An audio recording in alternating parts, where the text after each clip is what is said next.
Hello. Welcome to day 3 of Frostbite. We will be kicking it off with a pretty banger matchup if I remember correctly. I did play in it after all, so I might be a little bit biased, but this is going to be Rift Sharks versus the Masked Valorant Pirates. Hopefully I will be joined with someone else on the cast, but it is also possible that I won't be because it looks like a lot of my casters are inside of a League of Legends norms game right now, which will make it a bit tough for them to come help out on the stream. But anyway, Rift Sharks is running a different roster than we've seen from them previously, and I believe the same is not true for Masked Valorant Pirates, but their game later today will be a different roster. The Rift Sharks for this game are running, I believe, it will be Michael. I actually don't remember. Might be Michael, Jonah, Healy, me, and Layla would be my guess. But we'll have to see. And then the reminder for Masked Valorant Pirates lineup, if you forgot, is going to be Heroic in the top lane, Jackson in the jungle, Valor in the mid lane, I believe, and then the bot lane is going to be Will and Aya.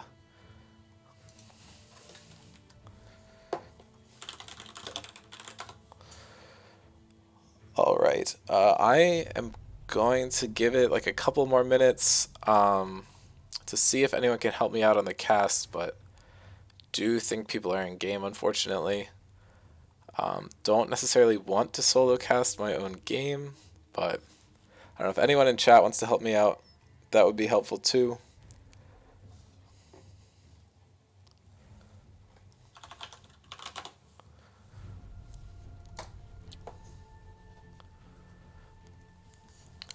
If I don't get anyone in a couple minutes, I'll just go ahead and start it.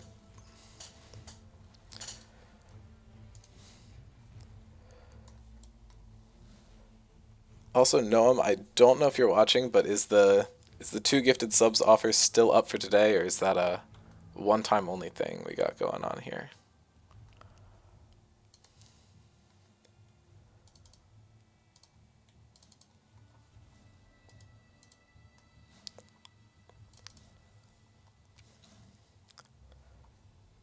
Not getting a response, so I'm going to assume he's not paying attention.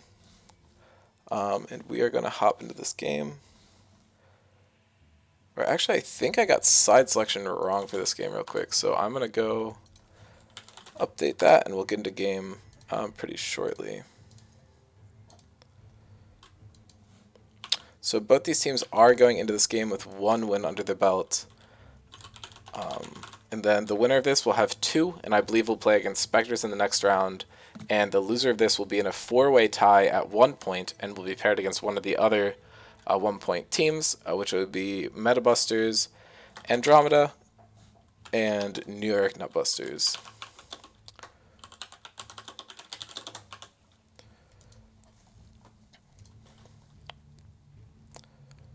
Then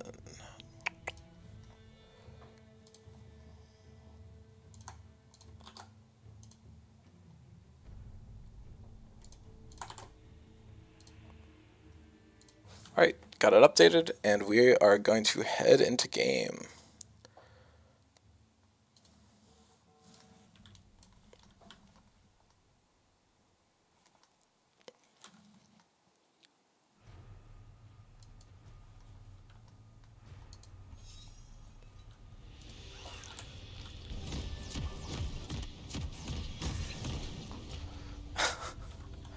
Game starts off, we have Valor in chat saying, Healy, why did you do this? Looks like Valor attempted to pick a Nivea to try and get a mirror matchup in the mid lane, but Healy instead went for his Cho'Gath, which is another one of his signature picks in the mid lane, but the mirror matchup did not happen. Looks like Valor is kind of upset about that, but happens. Healy says that he would totally win, but we'll see. Looks like we have Twitch Yuumi in the bot lane, so this is going to be the first time we're seeing Will's legendary Twitch. He's known as a bit of a Twitch one-trick, so we'll see if he's able to kind of shine on this pick. and Jackson is playing Jarvan. I'm not sure if this is the first time he's playing Jarvan in this tournament. I know he played Maokai for at least one of the games. Heroic is on Camille, and Michael is on Cassante. Michael and Heroic actually faced off earlier in the tournament while Michael was subbing for New York Nutbusters, so I assume Heroic assumed that he was going to pick Cassante again and pick the Camille to kind of preemptively counter it. Camille also does quite well into Ezreal, so it's just a bit unfortunate for the Rift Sharks here. This Camille should be causing some problems for them if the draft plays out how we'd expect it to. Ezreal Karma is a pretty good lane though, so we'll see how that's able to fare throughout this game.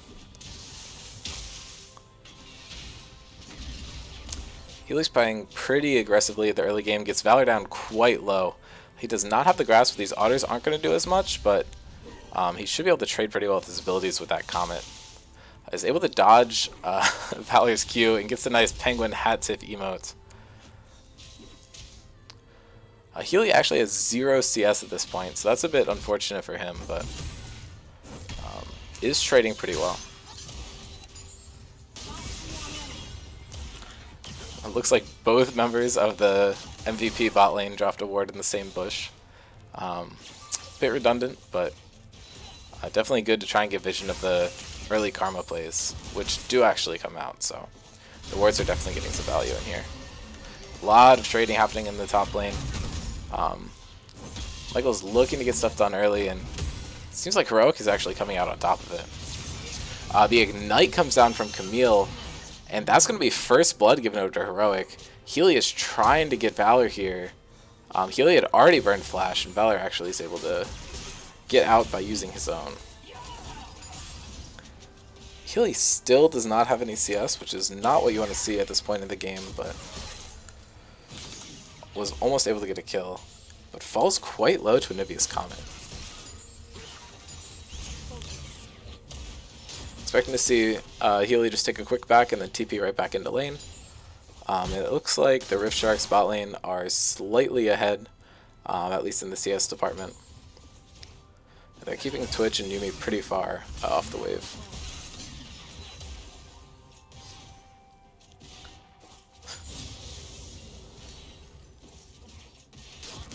After the teleport, Healy is able to pick up some farm, so not going to be at 0 forever.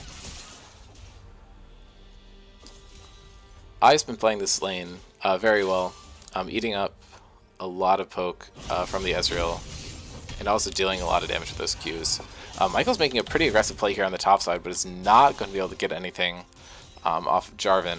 But it looks like Heroic is going to come down and try and get a play. It ultimately looks like nothing's going to happen, and Jonah's just able to pick up the Scuttle Crab for the side of Rift Sharks. Although they are at a pretty bad gold deficit at this point.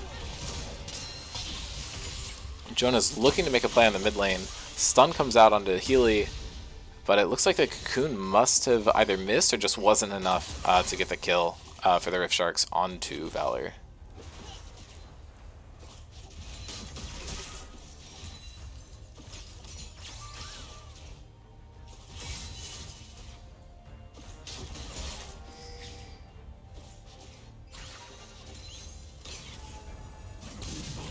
It's like Jonah just walks into Jackson, trying to trade some damage back, is able to hit the Cocoon and looks to go in. The Ezreal is coming to back up his play, but looks like Jonah's in a bad spot, has to flash to get out. Layla gets some damage down onto the Jarvan, but Aya actually hits a really nice Yuumi ability, slowing down Elise, but ultimately there's just not a kill there for the Valorant Pirates to pick up.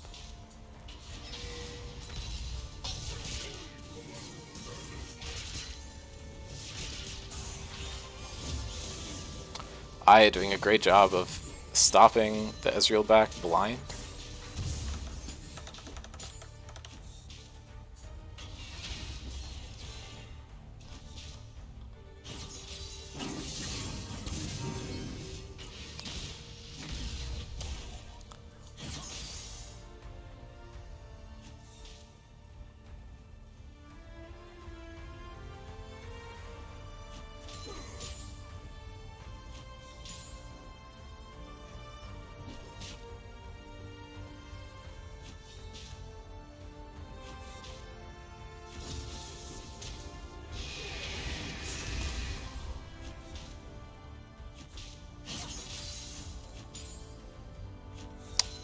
It's like the game slowed down a little bit. Actually, as soon as I say that, there's a fight breaking out in the mid lane. Healy's able to silence the Anivia to stop the ult from going down, and ults Anivia. I don't know if that gives him a stack or not. It looks like it doesn't. And he's not able to get the egg taken down.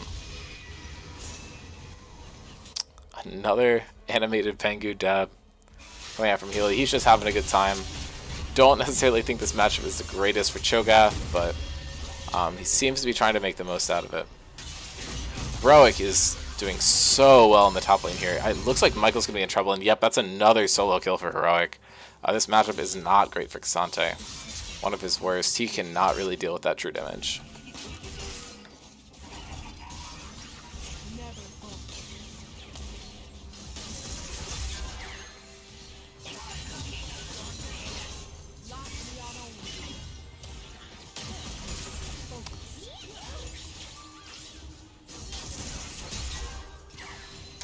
Something that I'm now noticing that I wish I had noticed in game is that Twitch is actually building ability power instead of the traditional AD build.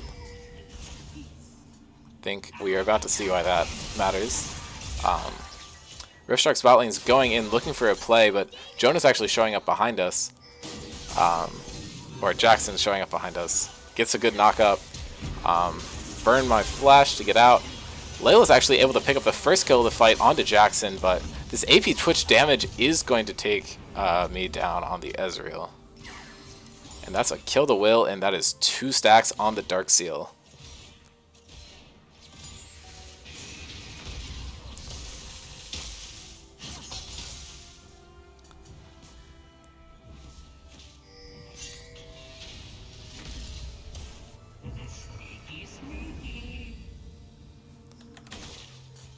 Jonah seems to be just picking up the Scuttle Crab here. Has a decent farm lead on Jarvan, but Jarvan does have that assist from the bot lane play.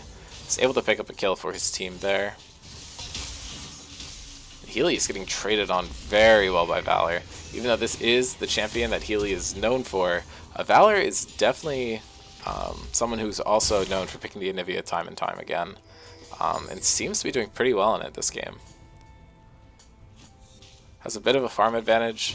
No kills have actually come out in the mid lane, but if we look at the gold, it's about 400 in Valor's favor because he was able to pick up a turret plate earlier in the game. Healy gets him quite low. He does not yet have ultimate to finish off the play and has to juke away from tower because of the stun. It looks like Aya's looking to try and get a kill here, but is only able to force Healy away, isn't actually able to finish him off.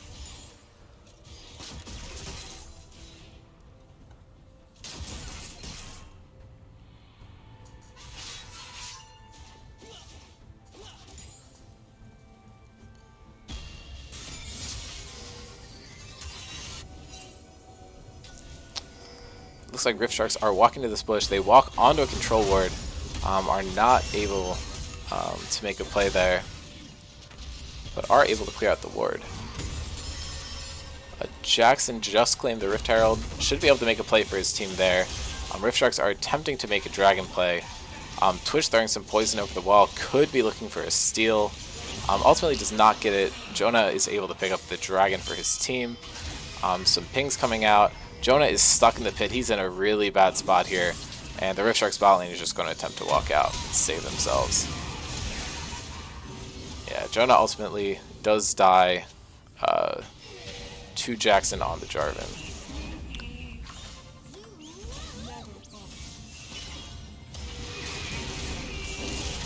Healy walks up looking for an aggressive play. The Ezreal ult hits 2, knocking them down pretty low. And Healy narrowly misses the Twitch, and now he's just going to get slowed down.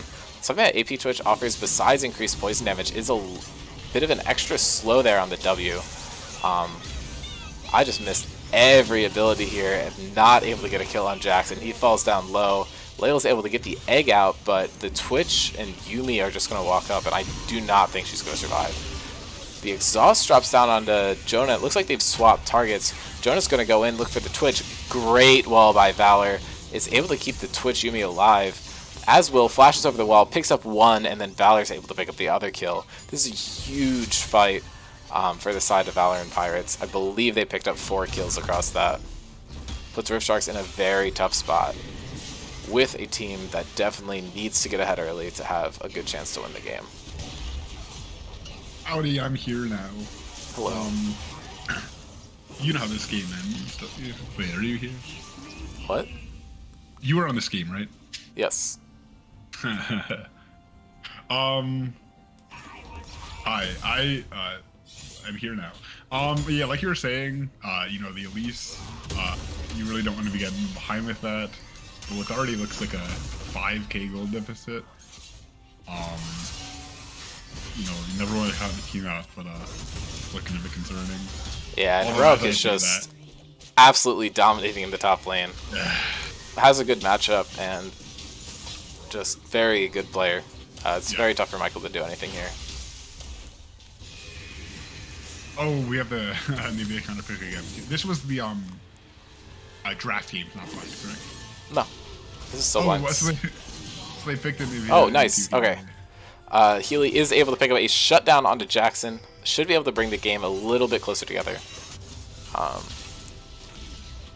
Gets himself back in the game a little bit. Now, this is still the third round of Swiss, so this is still games that were on Saturday. Oh, wow. Wait, how many more days of casting are there?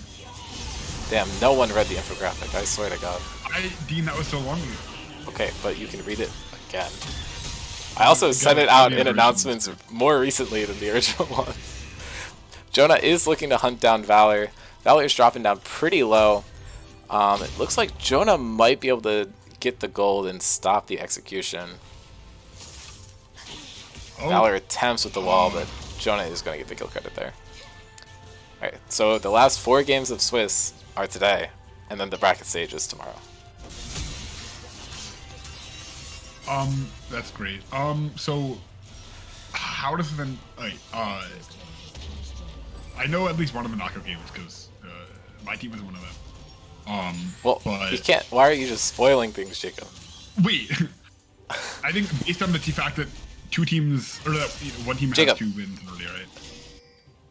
I'm just numbers here. I'm talking numbers here. Okay, but you like.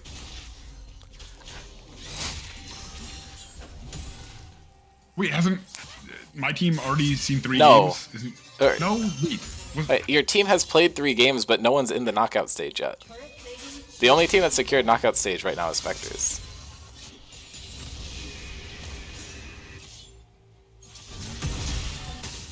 Okay. I think it's a very familiar scene to what we just saw. You know, we have Camille looking to the engage on Elise. Her Q doing a third of that. Self bar, ults, and just cleans her out with Kazante just doing nothing but watching.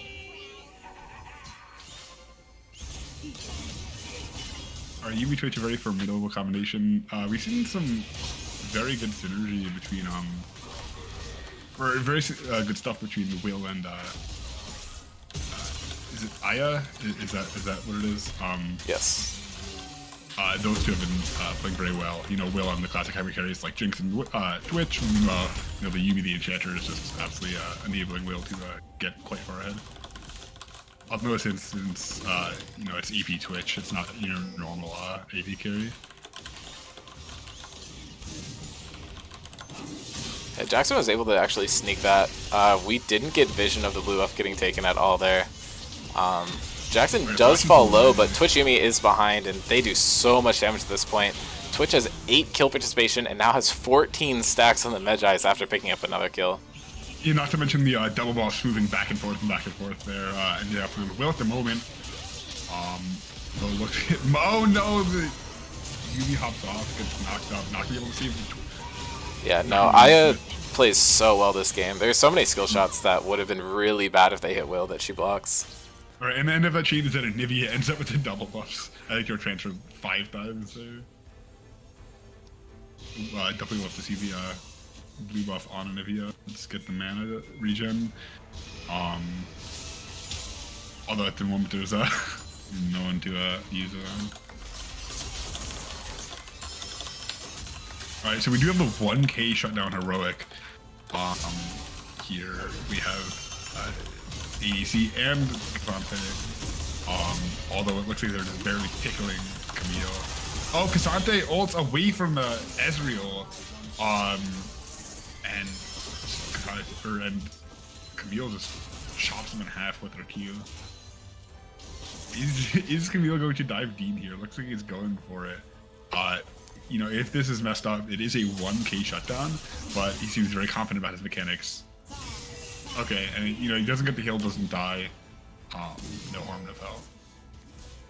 Yeah, I think I could have played that better. I don't think I actually had to heal up, but if I had E'd like down and to the left, I could have gotten it. But yeah, Jonah's just in a tough spot there. Wasn't even able to pick up the dragon, so bad news for the Sharks here. Yeah, I mean, if you look at this gold, it's, you know, it's almost 9k. You know, again, the champions. It's a bit of an issue. You know, Cho'Gath, you have the scaling. You know, Ezreal will be good eventually, but you know, against the Twitch, Camille, you're really gonna be feeling the late game terrors, especially with potentially a an Infernal Soul. That would be very tough to compete against. Although if they, you know, if they pick up a Camille shutdown, they can potentially get some gold on their carries. But you know, shutting down such a slippery champion is a very tough ask. Speaking of Camille, looks like another turret getting even further ahead. Probably sitting on a significant amount of gold right now. And is still pushing at the moment. Meanwhile, we have Cassante in the bot lane, picking up a turret with a shutdown, or with a bounty rather. Bounties don't offer that much gold, but it's definitely, you know, and okay, 2,300 across the team, but you know, it's 300 gold they wouldn't have had otherwise. Meanwhile, Twitch just absolutely melts down the Cho'Gath via AP build doing true damage and, you know, large amounts of damage with E as well. This 1v1 between the Camille and Ezreal, new turret, you know, new items. Actually, I think I haven't played this game. Just like last time, not Camille pick him up. Did get my heal that time though. Camilla's Ignite is coming up along with the teleport. I'm kind of, I mean, it's such an early game, you know, there is always that fear that, you know, you could be throwing, you could, you know, throw away, for instance, on the Switch, a 700 gold total. Although, the target evasion of getting hit out of a shit ton, unfortunately. Looks like everyone else is just able to walk out and back.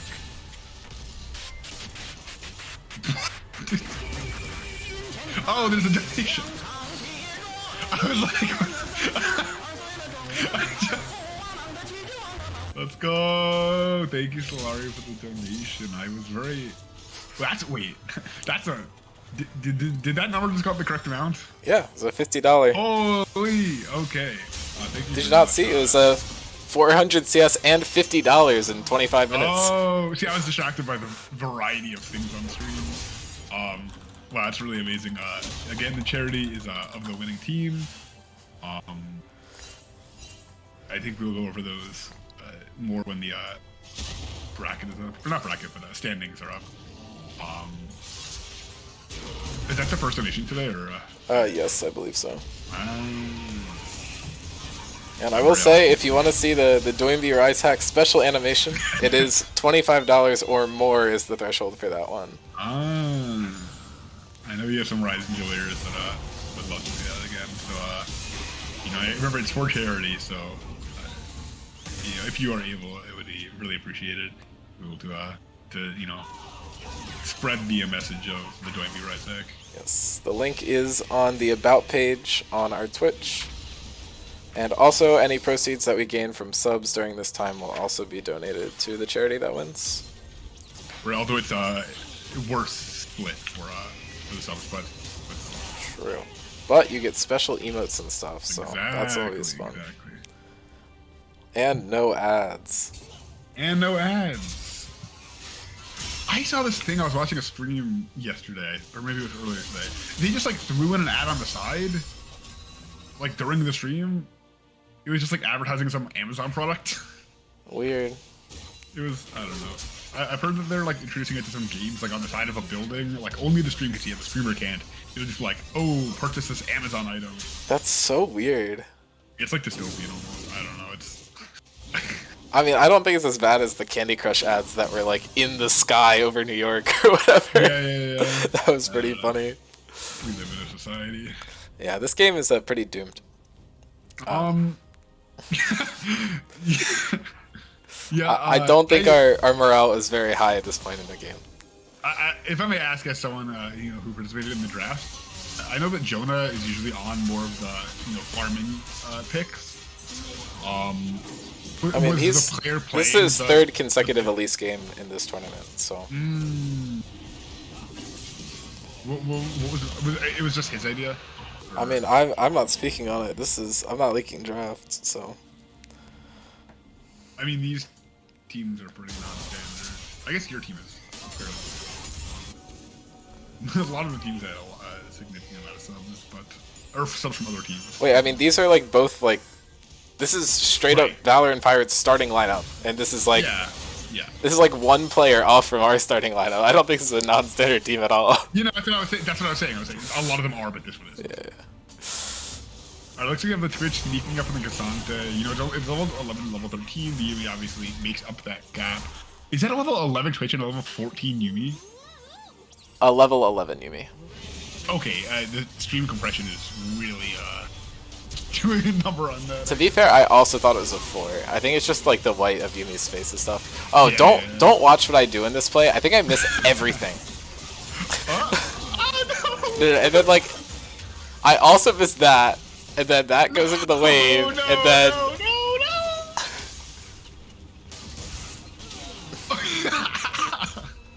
Oh no. It's okay, I got the LOL in chat before anything else, so... Heroic also did make a really good play there, got a double kill. Yeah. Valor informs me I had egg. I was just mad I didn't get egg out because I had already missed like 8 abilities. I just wanted to commit and get something. Yeah. Jonah attempts to go for the flash steal there, is not able to pick it up. But we like the attempt here on the Scrim Zone channel. Nothing compared to the X-Tech Rocket Belt steal. Oh my god, that one was insane. We can all try. That's actually not a Hextech Rocket Belt, that was a Hextech Proto Belt, I'm pretty sure. See, I mean, as someone who was here before or after the item changes, stuff like tabbies or whatever, doesn't really, obviously there's no point of reference. For some reason, that one is just so colloquially mixed up that, I mean, I just say Proto Belt every time, like, to be honest. Is the, Orn upgrade Rocket Belt? And Rocket Belt is the normal item. Oh. I don't know what the Orn upgrade is called, but Will actually does fall. I'm able to get the kill there. Pick up 1,000 gold. I believe I just run to base to try and spend it, but Michael's in a tough spot. I dropped down really low, and Layla's quite low as well. Michael's just not having a good game here. Pretty unfortunate. Yeah, I was able to pick up a Caulfield's Warhammer and some Ionian boots, so definitely going to have some impact on this game. Heroic is going in. Aya does so much damage, has more stacks on the Medjais than Twitch does, sitting at 20. You do have 60 farm. Yeah, well, I also have 7 deaths, so...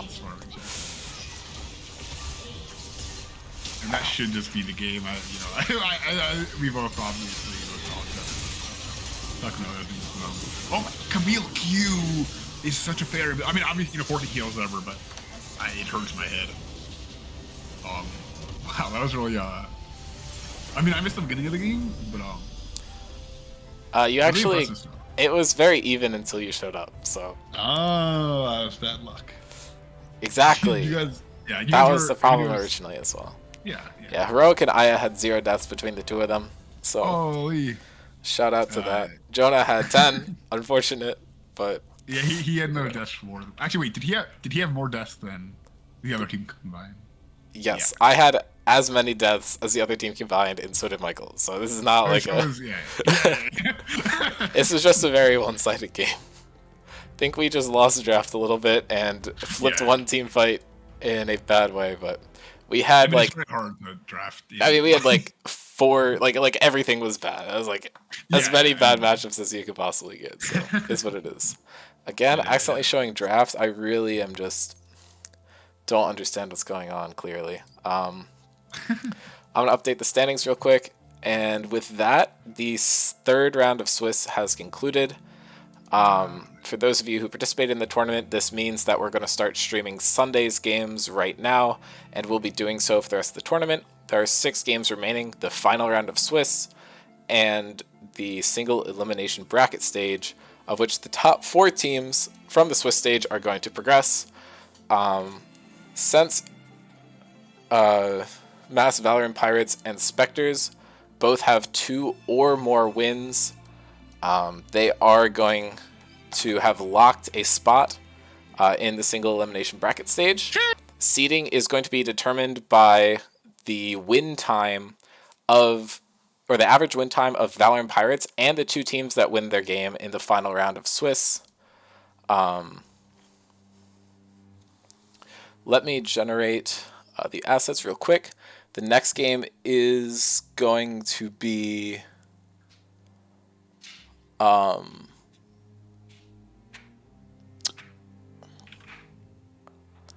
well, that's not good. I don't have the VOD for this game. Uh-oh. I asked Ann Is and it Valor right? for it, and neither of them sent it to me. So I think that is Anne current. No, Anne is not currently online.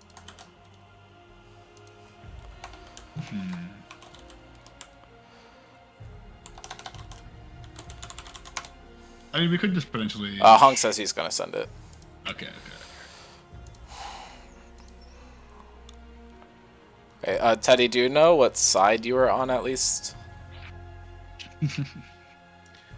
You go to the game, download the replay, and then you go to Documents, Yeah. League of Legends, Replays, and then find the most recent one by date.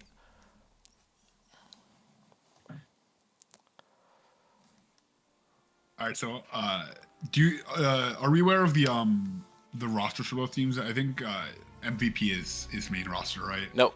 Oh, they're not. No, they had Garrett for this game.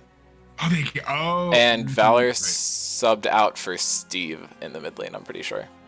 Oh, right. Yeah, Valor wasn't there. The second check. And then for Spectres, I think on this day we actually got Teddy, right? Rex was not there. I think Kathy was still out. I don't know. We'll have to see. How are you doing? Kathy was never out. Kathy played in all of the games. She wasn't. Wait, why? Jacob, you're like delusional today. Or Wait, every day, actually, maybe. I didn't watch them because I was dead. And stuff wasn't leaked. I assumed that she was like, after Wisdom thought she would just be dead. Yeah, I can't believe that you were so dead that you couldn't watch the YouTube videos, man. Fake fan. SMH. Thank you, Teddy. Yeah, I don't know. Oh, or hold on.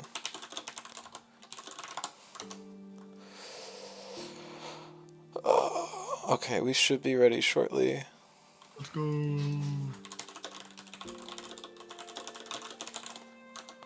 Do the donations at the moment take into account the subs, or is it just the Yes. like the Yep.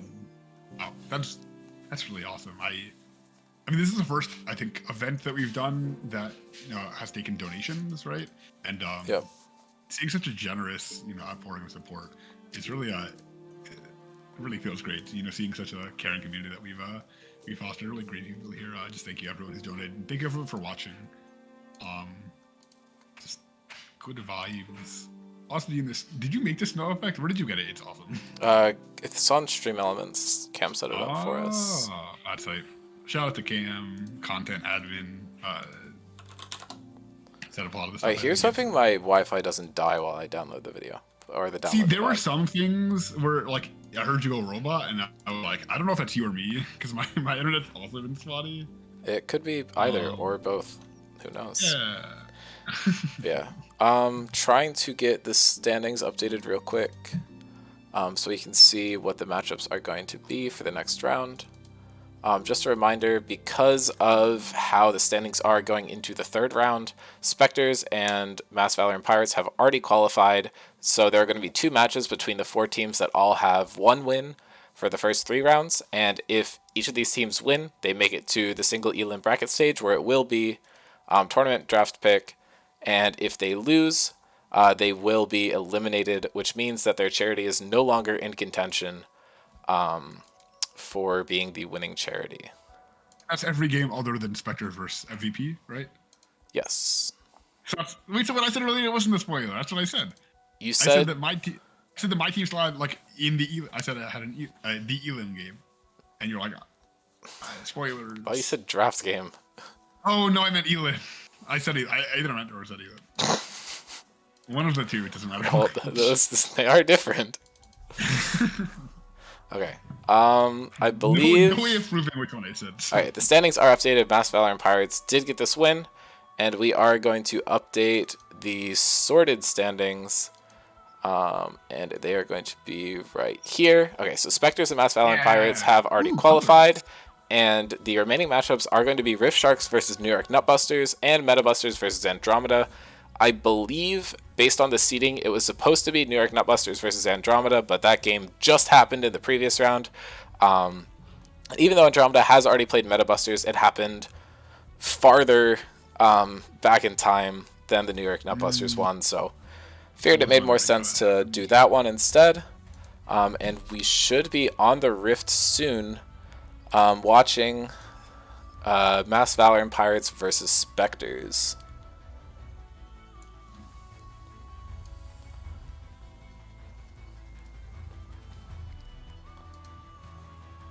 Oh. We know the comps. Oh, there we go. Alright, so we have Aatrox, a lot of Elise in this tournament. Yep, I mean, Teddy, what did you send me? Wait. God.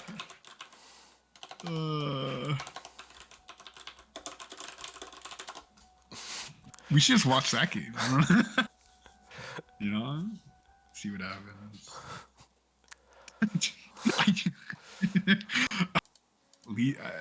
You know, I mean, we joke. Least scuffed Scrim stream. Actually, I think I still hold the title for most scuffed Scrim stream. I don't know if that was for recorded, but I had some fun. Oh, that song is not allowed to be played on Twitch. I forgot to loop. Can't play the Arcane soundtrack, unfortunately. Let's hope our VOD doesn't get flagged. Not? That's so sad. No, because it has artists that aren't League. Okay, that makes sense. Yeah. Let's hope. Let me just double check that the other ones didn't get scuffed. Uh-oh. Okay, Teddy has sent me another link. We are going to give this another try soon. Alright, it's a dice roll. We'll have to... I think that you should play enemy from hit show Arcane League of Legends. Surely I want to get copyright strikes. What? It's a League of Legends song. How could it be covered? Yep, surely JID is an official League of Legends. Yeah. We'll just play the... Alright, this is the right one. Version you keep playing it up. Yep, surely Imagine Dragons is owned by League of Legends. Yeah, I mean, they've played with them so many times in the past 3 days. Yep. Alright, so different comps, different, alright. Very happy, character diversity, no more release. Although we do have a Twitch support? Yes. Huh. Twitch support is quite good right now, as is Ashe and Jin support. When will Riot nerf AD carry supports? Hopefully soon. We will see. Buff Center first. Senna is good. People are just haters. I mean, I think she feels not amazing. I think, yeah, you're just bad plus ratio. It could be true. Could be true. All right. Do you want to take us through the solo laner matchups? Yeah, we have Ornn versus Camille. Super Camille favored. Should be a tough one to win for Avery. And I believe Kassadin versus Syndra should be Kassadin favored. At least similar matchups are going that way. Right. Syndra might have enough early power that she kind of balances it out. I'm not sure post rework what it is though. Yeah, Right Kassadin after is the heavily favored in this matchup. It's one of her worst. The only ones that seem to be worse are like Vel'Koz and Katarina. So these are huge solo lane advantages for the side of Valorant Pirates. Again, blind pick does just have this happen sometimes, shouldn't be a huge deal. However, Udyr, very good into Trundle. Believe after the rework that changed. And I like Zeri Yuumi so much more than Varus Twitch here, so I although if think... you get, a cheese or two, and that's the thing about Twitch, if if he also had the other lanes, but yeah, Zerayumi is a very formidable lane. Yeah, I mean, the thing is, if you roam and let Zerayumi scale, it doesn't really matter how far ahead you get your other lanes, because it's a Zerayumi. But yeah, I think if Anne plays correctly towards Hong and gets Zeri ahead, I think this game is going to be really difficult for Valorant Pirates to win. Because Camille is able to lock Zeri in a circle, but Zeri can just run around really quickly and do enough damage that it's not a threat. Hong does have to flash there. The early AP Twitch damage is enough to force that out. Sarvis is playing really well into this lane, though. Yeah, I mean, Syndra is not the lane bully she used to be, but, in the right hand, she's actually... Yep. Oh, dashing in! Yep. Hong burns the flash, and the heal from Kathy is burned, but is not enough to keep Hong alive.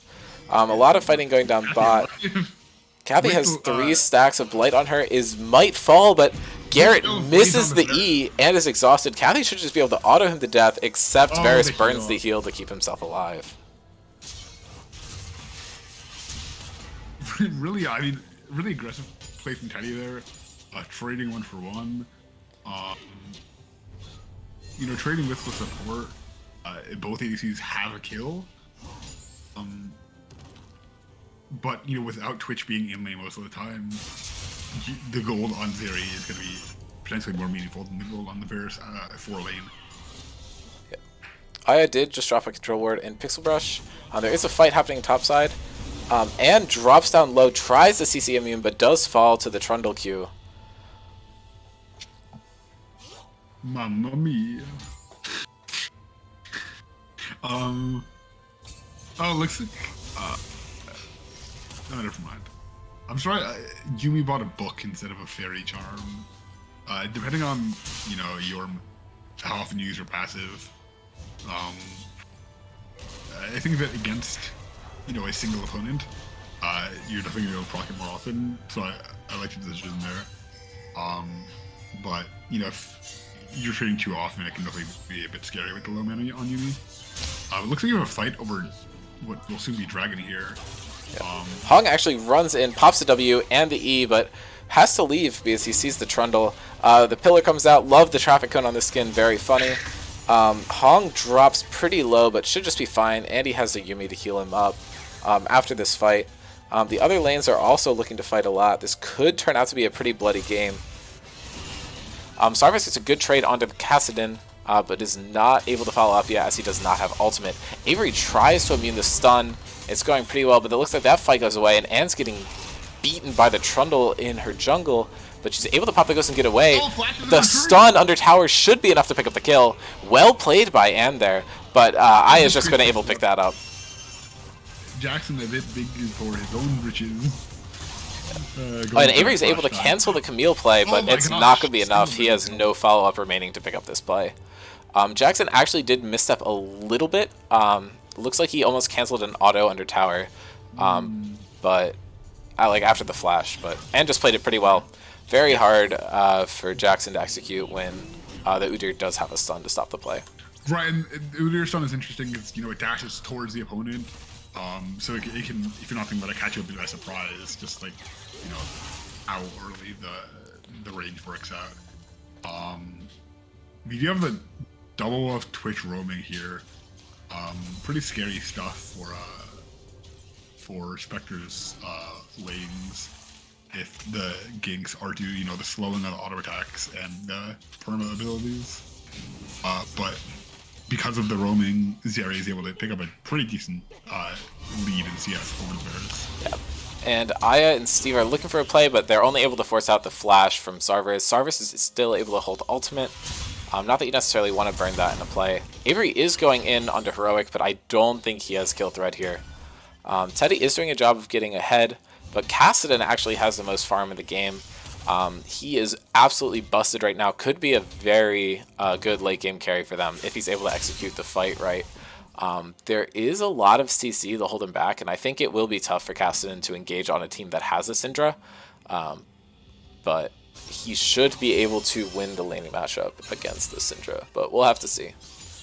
Something else I'd like to note here is that Spectres are actually 3-0 going into this game, so they have not lost the game yet. So if the Valorant Pirates are able to take them down, I believe, if I remember how the standings work out, if Valorant Pirates wins in under 35 minutes, they get the first seed going into the bracket stage. But if they lose or take longer than 35 minutes, they will still be in second place. Wow, that's I mean, really impressive job from both teams here. Am I seeing a level 3 Twitch, by the way? Like, obviously it's in the roaming, but it's just... Yeah, the Dragon is being started by Jackson here. But it looks like Ann might be able to make a counterplay on the top side. Avery starts off the play really well, but Steve is flashing under tower and is able to pick up a kill. And Ann and Avery are successfully able to pick this up, but there's fighting happening in the bot side. Varus is able to snag Teddy with the ultimate and doom him. Teddy surprisingly did not take Cleanse this game. I know he likes to default to it, but maybe he does not think it's the best summoner spell to take in a blind pick game, because it could be almost completely useless. Right. Yeah, I think, I mean, you know, Ghost 480 carries is one of the safest runes. With Zeri, you're already going so fast. You know, you're just building up on the way. If they can't let their CC, there's something to cleanse. And obviously, you know, depending on the team comp. And here, there's, I mean, you can cleanse Camille, Stun, Varus, Root. Yeah, it's really good into Varus. I know it's a really good spell for anyone playing into a Varus to take. But unfortunately, he did not know he was going to be playing into a Varus, so there's no point.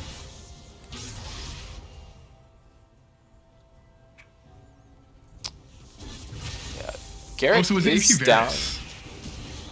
Interesting. It's pretty good into Udyr and Ornn, but I think it kind of screws your damage spread because you already have the AP and the Kassadin and the Twitch. And the AD from the Trundle and Camille is more bruiser based, and Camille's going to be doing a lot of true damage anyway. You've seen a lot of AP Twitch in the games today. I think it's, you know, pretty good right now. Twitch overall, very good champion. And obviously, you know, in the roam styles, yeah, they're going to be having Teddy should just be able to pick this up. Actually forces out the flash, though. Good play from Garrett to be able to survive that. Garrett is doing quite well. He's 2-0, even though he's down a bit of CS. Considering he's been basically perma weak side because of the roaming Twitch, he's doing pretty well. That's my ADC. Alright, we have very exciting Bruiser versus Tank top lane fight. A lot of things happening. A lot of damage being taken, certainly. I believe Ornn will continue to win these trades for only a little bit longer. It'll reach a point where Camille is just doing too much damage for him, and the Ornn base damage kind of falls off a little bit.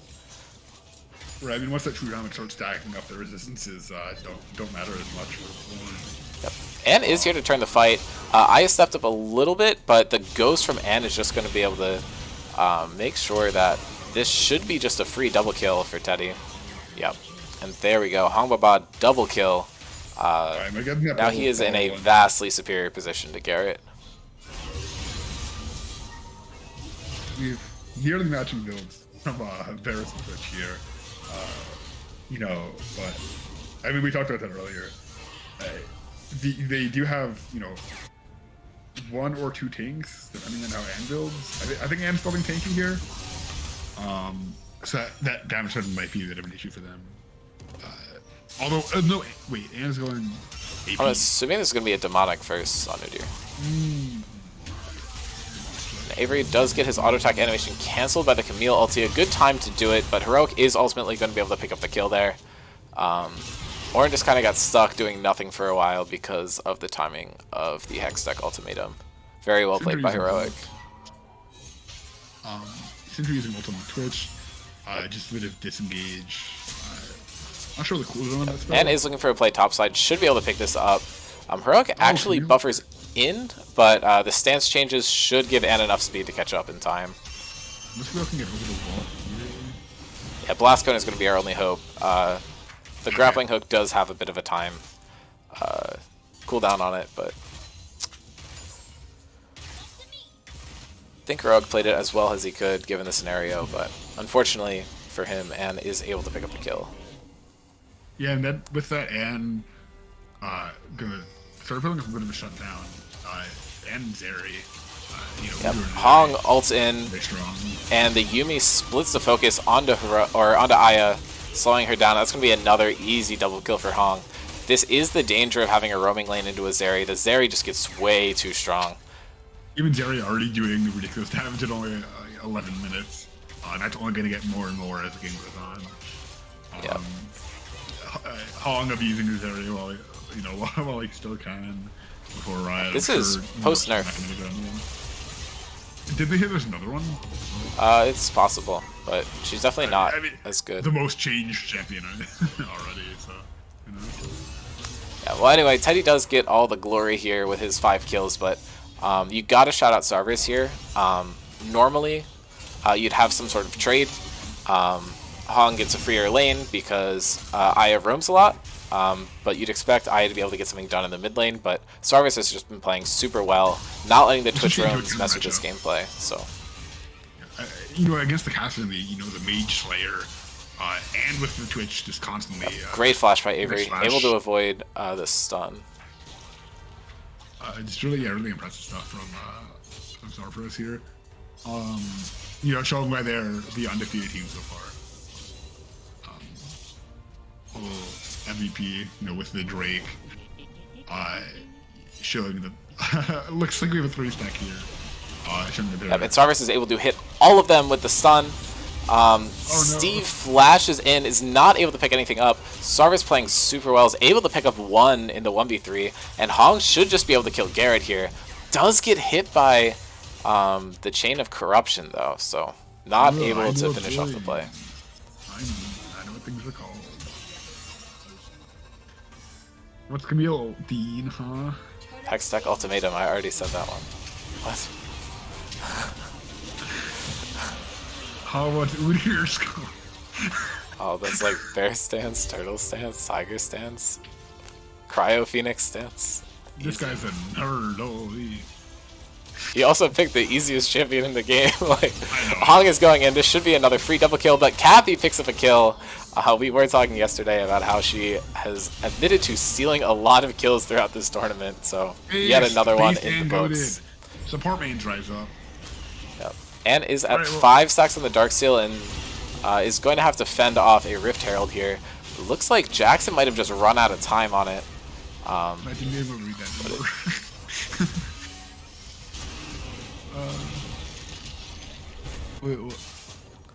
Twitch. Oh my god. Heroic went for an insane play there. Narrowly does not work out. Tried to do the hook shot off of the Ornn pillar to go for a play. Realizes it does not work out, and we have the sad bunny emote. Is able to get a kill anyway, though. Camille is just so much stronger than Ornn at this point in the game. Heroic doing a very good job of illustrating why Camille is the traditional counterpick into Ornn. And I believe the poison from Aya might be able to pick up Sarvis, but it's going to be really close, and it actually does not come down to it. I think the refill pots might have been enough healing to save him in that play. Sarvis has escaped death a lot of times this game. really good defensive play against, such an impressive roaming support like Twitch. It's, really, it's inspiring to see for all the Twitches we have in our games. How to counterplay it too. Steve has completed the Roa 3 minutes in, so we're going to see the extra level given at about 22 minutes, and now has a bit of a CS lead. The tier is almost fully stacked, and we're going to see this Kassadin come online very soon. 5 levels off from the dreaded level 16 Power Spike. Ornn has actually picked up recently Jackshow the Protean, making good use of the tank rework for that item. It should now be much stronger on him than it would have been before, and a bit weaker on Bruisers. Jackson is sitting in the bushes, not spotted out by the vision, and just guesses anyway, walks in, pops the Cryo Phoenix stance, But Steve's coming in. The silence is huge, and they might be able to remove all of Ann's Darksteel stacks. Pick it up. Sarvis is getting low, is able to get a kill in trade. Jackson falls down on the Trundle. Sarvis is quite low, flashes into the wall, doesn't quite get out there, and Avery should be able to retain his life. This is a 2-for-1 for the side of Valor and Pirates, but Avery's trying to trade one back, but Cassidy is just too tanky. Does have a lot of inherent magic resistance in his kit and a magic shield with the Q. And a lot of orange damage is actually magic damage. Hong just going in, pops the ult immediately, looking to get something. Double ulti from the Zeri Yumi lane is not able to get anything done. I'd assume the reason he went for that play is because, as we can see, Garrett's ultimate is down. So it's likely Hong realized that it had fallen and then decided to make the play afterwards, because there's no real fear of CC once the chains are no longer an option. I think it also takes reduced magic damage in general, doesn't he? Am I making that up? Yeah, it's very slight though. Oh, it's only like 10%. Okay. That's such a funny thing that they did. Yeah, so I mean, we see this cast in with, 3-in-1, level 12 with, is that 5 Rod of Aegis stacks? Yep. I mean, that's just a ticking time bomb, and you have this area on their other team, who is that similar, unending force of nature. He's not really willing to, going to take over the whole game. But, especially with the orange. And Hong is in a tough spot here, but does have a wall to escape, so there's no real threat. Twitch ult is down. Don't you love the hyperscaling ADC with an escape? It's so cool. Oh yeah, I think they actually did. Did they change Cassidy passive at some point? I know they gave him like a mini rework at the end of season 12. Oh, they did? Yes, but that was for his Q and his E. Yeah, I know that for the E they made it so he can side lane now because it has a timer as well. Yep. And the Q is instant shield, I believe, instead of just when it hits. Yep. I'm not sure if Mass was a part of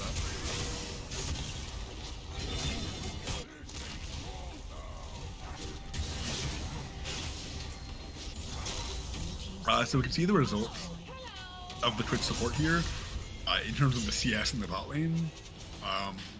Almost 60 CS up from Hong Raba on Garrett. Just because, without a support, there's nothing that you can do against hyped up Zeri with steroids on her back. Looks like there's going to be a huge fight breaking out here, but Jackson was sitting on a ward. I is able to pick it up with the sweeper, so the Valorant Pirates are able to walk away, but Jackson goes back in and is picked up by Sarver's Scatter the Weak. Hong is going in, gets a root onto Jackson. Jackson should fall in this fight, and having no jungler for the dragon fight is huge. Hong continues to run in, looking for another kill. Aya pops out from the bushes, or from stealth, and is looking for something. Unfortunately, Sarver's ability goes wide, and it looks like this play might fizzle out, and just drops the Storm, and then goes to pick up the dragon. Camille is on the backside, could look to pick up a kill on Hongbaba, but I don't think she wants to go in 1v5, so the play might just be over, and this will be a second dragon picked up for the side of the Spectres.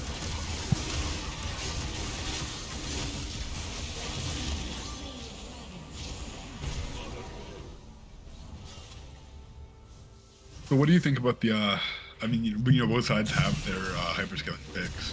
What do you think about the, who's the strongest in the end? In terms of, level 18, full everything. Yeah, I think it's really just going to be a competition between Kassadin and Zeri, because I don't think either team necessarily has too many tools to deal with it.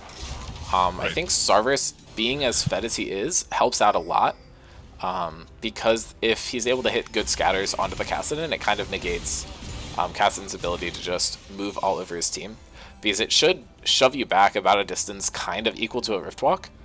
So it'll put him a couple seconds back in the team fight, which will be pretty significant.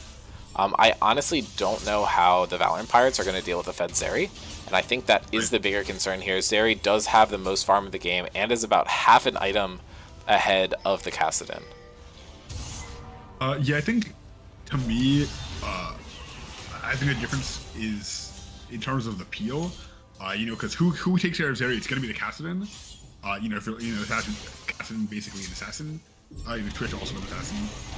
But, Zeri has an Orin and an Udyr peel here, while for Kassadin, you know, it's going to be in the back line of the team. Have a Camille back there with Kassadin, but it's, you know, the comps. I think Zeri is much as the carry fits much better into her comp than Kassadin does into Mass Valor and Pirates comp.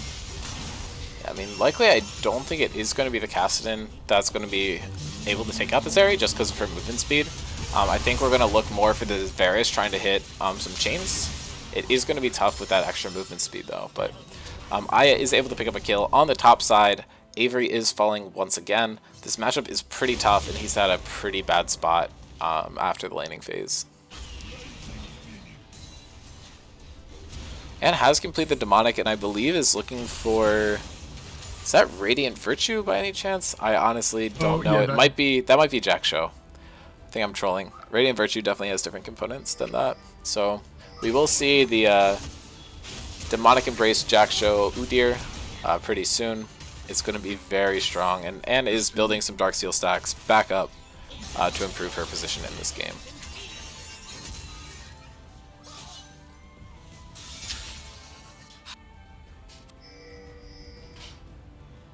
We had some matching vision down Spectre's topside jungle. Although, if we look at the objectives coming up, you know, Baron is up. It looks like there's not a lot of action towards that side of the map. At least in terms of Spectres are pretty split. You know, we have the 2 tanks in the top lane, 2 carries in the bot lane, and although it looks like people are moving in that direction now. And is walking through the jungle. Yep, Kassadin actually did just complete the Roa. And just got knocked into tower by Garrett. Very good use of the Empowered Blast Gun from the Chemtech Soul. And Anna's falling down really low. And this should be a kill picked up by Steve. Steve is at level 15, very close to that dreaded level 16 Kassadin Power Spike. And I'm actually going to click on him real quick to find out exactly how close. He's about a third of the way there, so something to look out for. It's likely that he'll be able to complete that before the next dragon is up. And currently there is a Baron available, but it looks like neither team is really looking to posture for it. It is the Chemtech Drake. Which side do you think Chemtech Drake favors, or the Soul favors?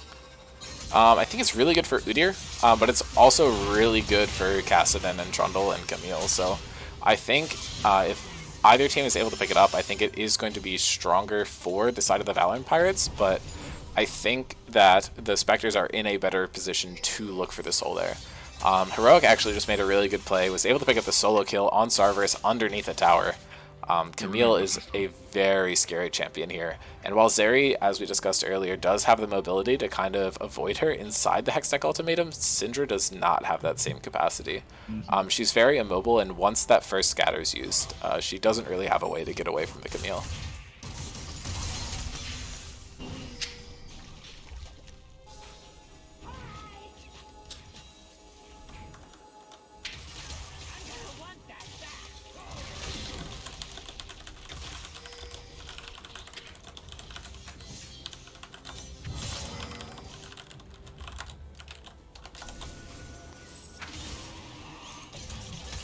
This is looking to be a very even game. Oh, Teddy gets a flank behind the Camille. Heroic is forced to burn the hookshot outside. The TP is coming down from Steve. Steve is only level 15, wasn't able to get the level 16 power spike before this fight. Flash ulties onto Hong, and then immediately burns the stopwatch. Great counter engage by Avery. It looks like Heroic's going onto the backline here. Aya and Jackson are both falling low on the backside, but Trundle's able to pick something up. Teddy gets a lot done with the help of Anne on the other side of the fight, and this is going to be a clean 5-0. The team fighting here for Spectres is just too good. I honestly want to replay that fight. Everything happens so quickly. This is going to be the third Chemtech Dragon picked up, and we are going to watch here. Steve and, yeah, they just all get knocked up by the Ornn. So much percent HP damage, and Steve gets shredded, and then Anne walks through the other members of the Mass Valorant Pirates and just burns them down with the Phoenix Stance. The Jack Show plus the Demonic Embrace just does too much damage, and that is a clean ace from the side of Spectres. Yeah, that was really, really impressive teamfight mechanics from... I mean, just both teams, but, the Spectres, the Orn ult, comboing with Anne and the Zeri just absolutely tearing it up. Really impressive stuff.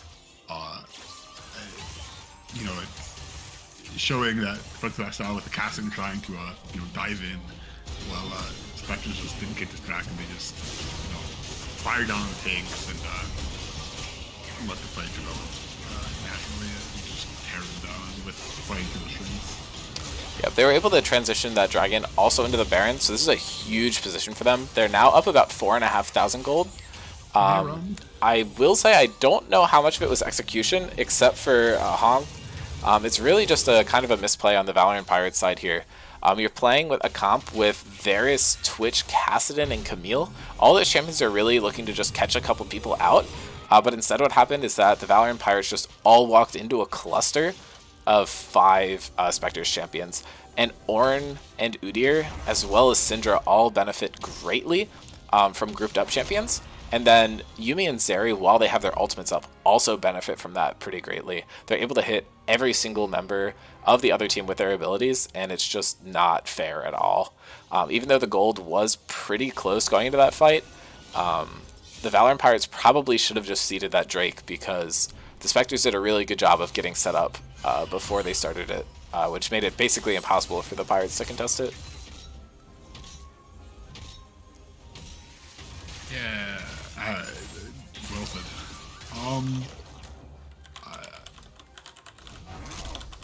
Seros did not used to have a shield, correct? Yeah, they just reworked it this patch. It's part of the buffs that make Kassadin really good. Syndra's also benefiting from them a lot. Great stun by Heroic to start off the fight, but as we were saying before, Hong just does so much damage. Heroic doesn't really have the ability to pick him off, and that's 2 kills for the Zeri starting off the fight. And it looks like Steve might get solo killed by the Ornn, is able to Rift Walk outside to keep himself alive. Like I said, we do have 16 Kassadin now. Just able to run away like that. I doubt they're going to pick up the Kassadin here, with the team approaching and just get ult, every second. And that is what's scary, he can just kite around and do whatever he wants and just get out scot-free most of the time. Alright, Hannah's going for a fight here. Looks like 3v1 and just gets melted down. Yeah, and just does not stand a chance into Kassadin. Kassadin specifically is doing really well into this AP build from Anne. It's just a tough one to play. I do think Anne could probably 2v1 other people, but when you're playing into an AP Varus that specializes in taking down tanks, as well as a Kassadin who just doesn't really taking damage from you, it's just a tough fight to go for. I do appreciate the confidence, and I believe had 6 Dark Seal stacks going into that, so they had been doing pretty well recently, just was not the right fight to take. Alright, so we do have the Soul Point Dragon on coming up in a minute and 30 seconds. We have MVP looking to set up vision here for it. And we have Spectres backing and trying to set up their own vision. Meanwhile, we have Zeri just scooping up all the farm that she can, trying to, looks like, get a Bloodthirster before the potential fight in 1 minute. And if MVP loses his soul, I think it's probably the end of this game.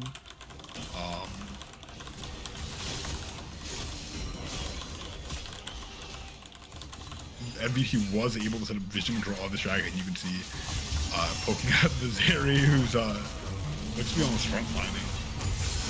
Yep. Avery only gets 1 with the knockup. Heroic doing a really good job of dropping the Exec ultimatum right as the ulti comes out. Avery's going to fall, but that's going to be for 2 kills in exchange. Ornn's just such a large health bar that if they spend enough time on it, they're not going to be able to get anything else done. The Chemtech Dragon is coming up, so this should be a free Chemtech Soul for the Spectres, considering Heroic is down, as well as the Trundle. Hong is never in trouble there. He did have the 2.5 item Yuumi right next to him, as well as the shield bow, which hasn't even popped yet. The advanced, actually, we'll just shut up and let Hong and Anne get a fight done. But the Ornn item version of shield bow is going to have increased stats, which will help Hong out even more. It looks like they might not even go for the dragon. At least Anne isn't. So yeah, I believe the call is just to end the game here. If you look at Teddy's farm, showing that his playstyle is so dominant, Yep. over 10. Avery is burning the TP to just force the end of the game. Avery's going to have Demolish, and yep, there goes half the tower. And Cerberus is actually just souling the drag, although looks like the dragon is winning this particular 1v1. Heroic cannot go in here. Should have immediately continued the hookshot out. Does not do it, so Heroic is just going to fall. Aya falls down pretty low as well, gets picked up, and Jackson is not going to be long for this world either.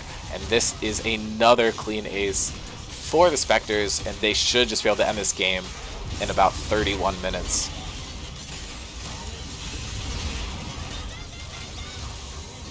Yeah, quadra kill for Teddy to end the game. The Twitch is not spawning for another 20 seconds, so not going to get a penta.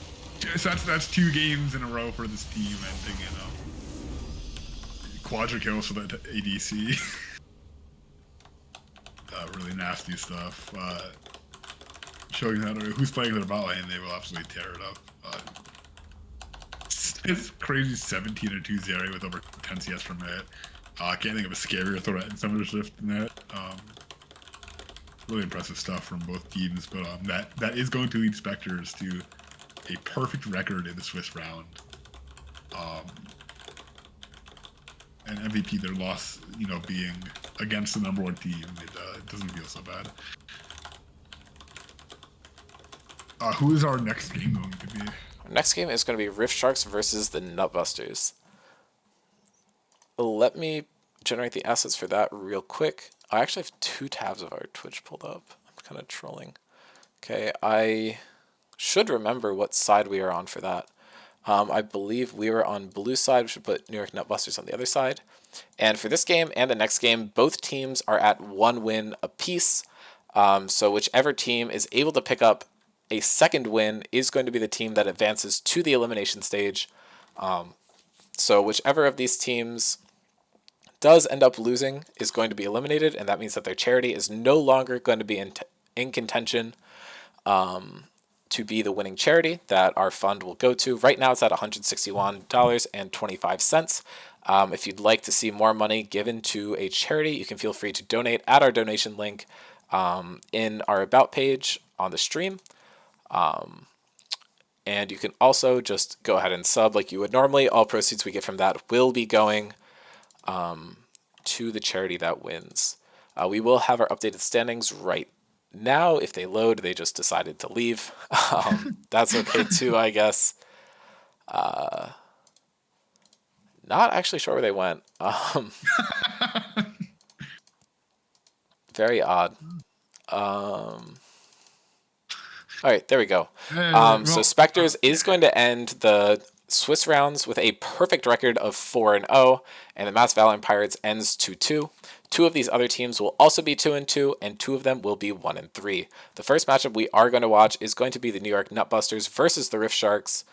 Believe Nutbusters got their win as their 3rd game, and the Rift Sharks got their win as their 1st game.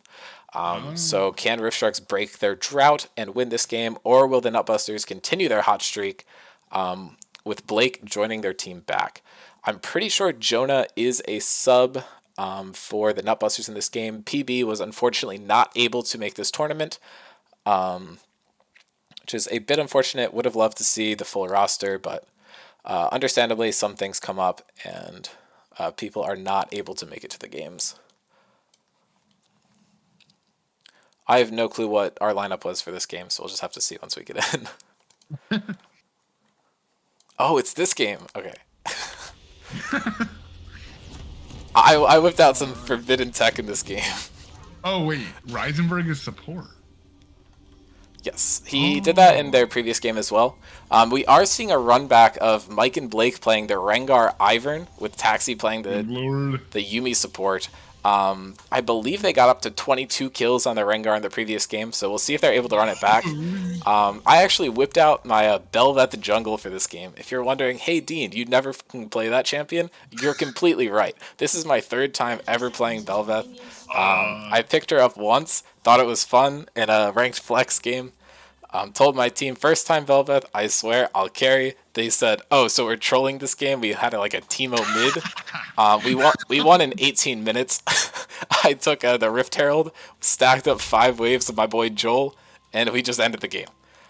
So I We'll have don't to know see if I'll if be able that. to keep up that performance, but we do So, have third time Velvet versus Rengar one trick in the jungle. So very much a hype matchup, in my opinion. yeah, we'll see which team can continue their massive, successful games from previous, the Ivor and Rengar or the Velvet. True. Yeah, so this is a composition that I mentioned earlier. There was a previous game where Zach was playing Lux and Layla was playing Caitlyn, and I had mentioned, hey, it would be cool if Healy was playing Caitlyn this game. The double support synergy with the double tethers could be pretty good. I guess I was thinking that on Sunday too, so I told him to pick Caitlyn that game. So I think it's a pretty fun composition, and then as always, like Rengar, Ivor, and Yuumi is a devastating combo. Both of those champions synergize with Rengar very well individually, so having both is going to be very dangerous. I think it is going to be tough for Rengar to do his thing this game, though, because we do have the Poppy on the side of Rift Sharks, which does cancel his dash. So we'll have to see how that interaction plays out throughout the game. We've seen so much Yumi through this tournament. Isn't? I mean, she's shown to be very successful, but my personal take before this happened was that she was pretty weak at the moment. I don't know if that was changed with the most recent patch. She got nerfed in the most recent patch, so take that as you will. What? Yuumi is just weak. I thought she was weak. I think you are just playing at a lower level of the game than some of us, I think. I'm gonna Google some statistics. When watching Pro Play and Demacia Cup, she had a lot of prevalence. She's really good with the hyper carries in the meta right now. Right. Kaisa, Twitch, and Alex is actually able to pick up the her win rate free sucks. first blood. Her plat plus win rate is 45%. I'm validated in this. Okay, but And to she be did- fair, at the end of the season, she was 42% win rate and still perma Big Ben in Pro Play. So Yeah, I no, don't yeah. think we should be surprised to see the Yuumi in the 5-man customs. Right, and I think that one of the things that's worth noting is that for whatever reason, a lot of the power in these teams happens to be in the ADC role. Which Hongwa, but we have Rex. We have very, very, very strong ADCs. The Yuumi just really accentuates that factor.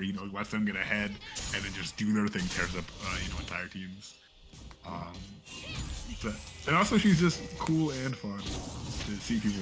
Yeah. All right, we do have our first jungle fight of the game. It is the Bel'Veth versus the Rengar. Lux Shield and Karma Shield are here to help me out, and I'm able to pick up a kill onto Mike. Alright, And there's a 1v1 in the top lane. It is Joel versus Blake. Joel burns the flash, and Blake actually is taking tower there. Does not end up dying. Does not die. Yeah. It's actually, I feel like it's the reverse situation we usually see. Joel, such a menace on his champion, knows his damage so well. We usually see him tower diving people. So it's interesting seeing it the other way around.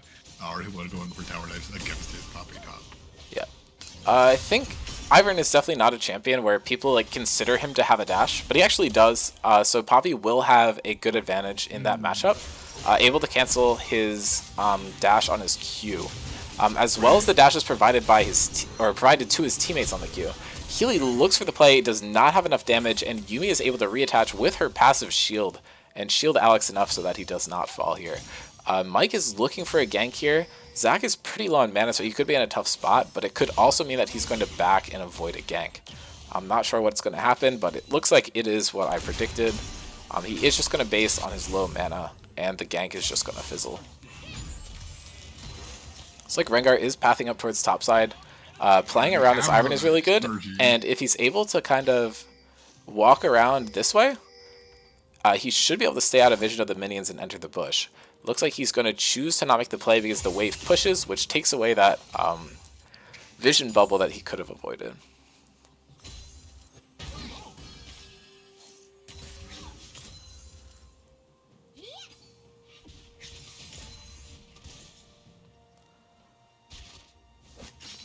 Oh yeah, for context, there was a pause for about 15 minutes here, and we had no clue what was going on. It was apparently Taxi's mom's birthday.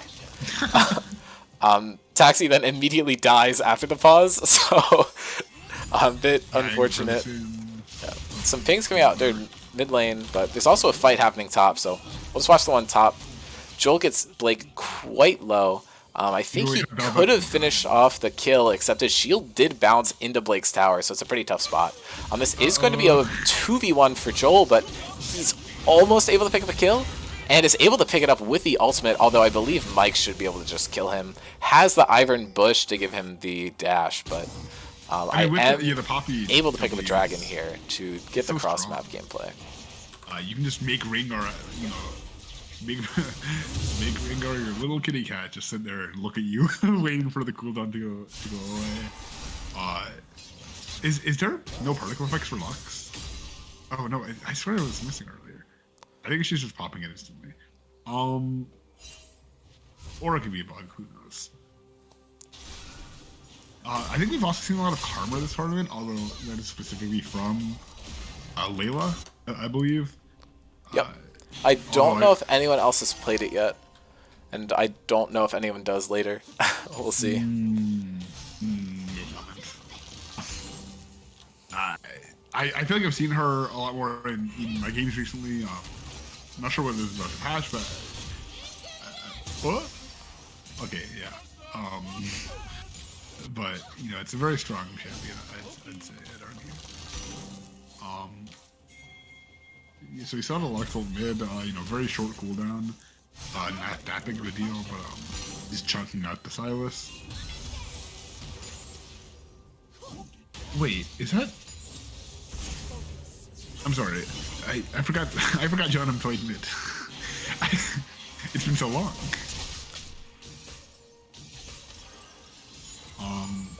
So anyway, both bot lanes are pretty even here, both at about 45, 46 CS and 1 kill apiece. Joel is getting collapsed on, 3 men in the top lane if you count Daisy. The Bola comes out, snags him, he is dropping quite low, is able to interrupt the Ivern dash like I was talking about earlier.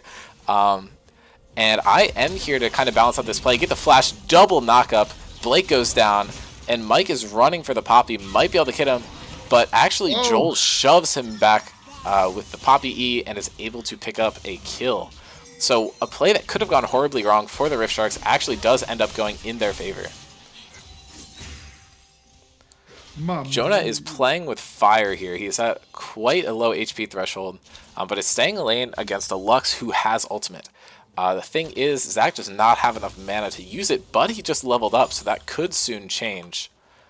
It does cost 100 mana, and he is at 40 right now, so I don't think we're going to see it cast.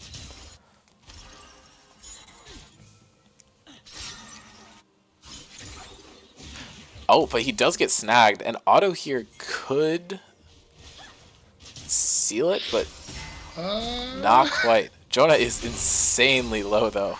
Looks like... Oh, there, yeah. thought the Rengar was going to do him in, but no, Zach is able to just pick up that kill solo. Yeah.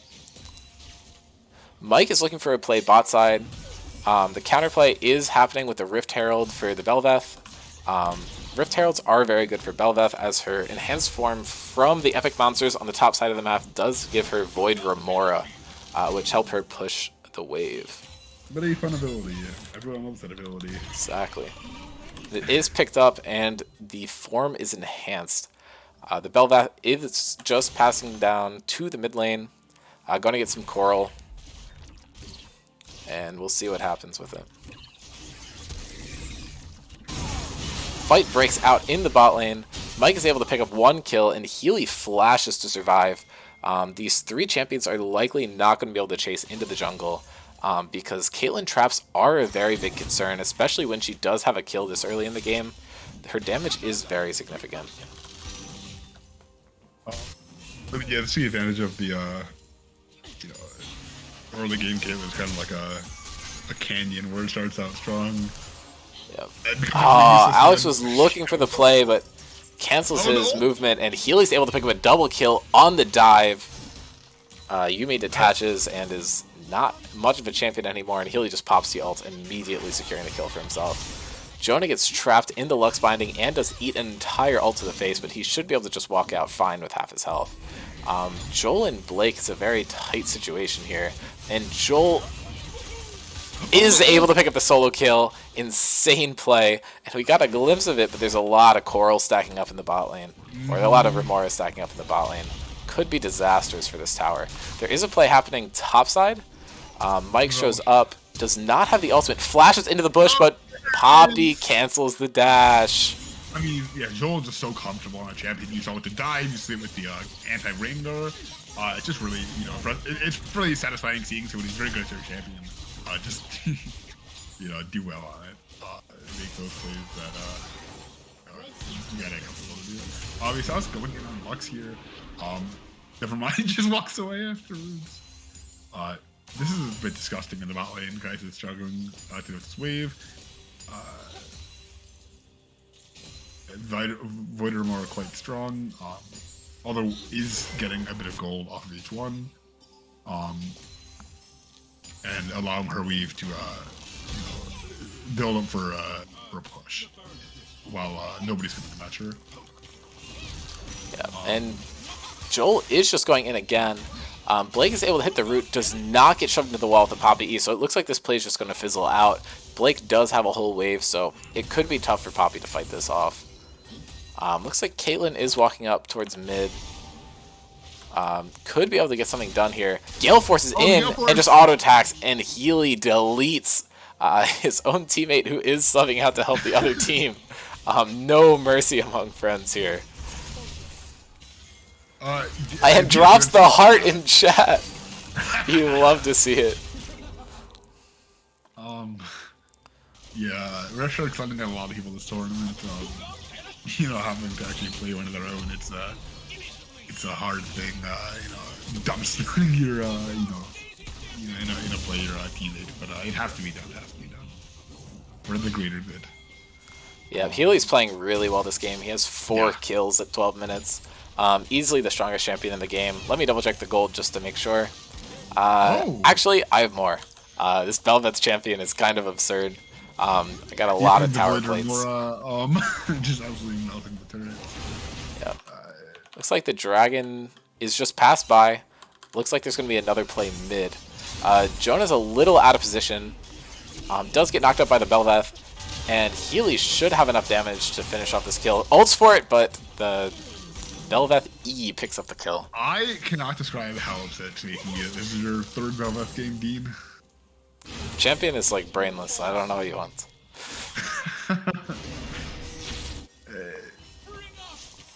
He said, what if we played in our elimination game? A 3rd pick champion, and then he was right. Oh, Psycho Carrot! Thanks for the follow! Yo! Was that we missed you. A Guardian Fiddlestick? Sad that we're not seeing any Jhin support in this tournament. Clearly everyone is just haters. You gotta come back and show us how it's done. Rift Sharks is able to take the mid turret and keep pushing it in. Top lane is looking a bit rough for Joel. He's a bit low HP. Blake might be able to pick something up, but it's so hard for Ivern to get in on him with that knockup. And looks like Jonah is trying to threaten the red buff here. Is fighting the Bel'Veth though. Steals the Bel'Veth ultimate, which I don't know if it actually does much for him unless he gets a kill. I am able to kill him, but that's the entire team coming on me. And Mike is able to pick up a kill onto the Rift Sharks jungler. Yeah, I mean, Ivern did not have the best time in lane. Like you're talking about with the Poppy stun. And you know, against the Rengar, it's really, really tough for the situation. Healy is going in for this kill. Is likely not going to be able to get it. The Rengar is coming top though, so we should keep an eye on that. And the teleport is coming in for Jonah. With the Bel'Veth ult still. Just, I kind of want to see it happen. Does he just become Bel'Veth? I don't know. I'd assume. But like, that would be so silly. Yeah, it looks like the Rengar ult actually expired there before he was able to jump on anyone. A bit unfortunate. This play might fizzle, but Bel'Veth is up here on the top side, and it looks like Joel is debating whether or not to come up. Healy drops down low, but does not ultimately die. It's really tough for Rift Sharks to know how to position here because the entirety of red team is blocked off from the vision by this bush right here.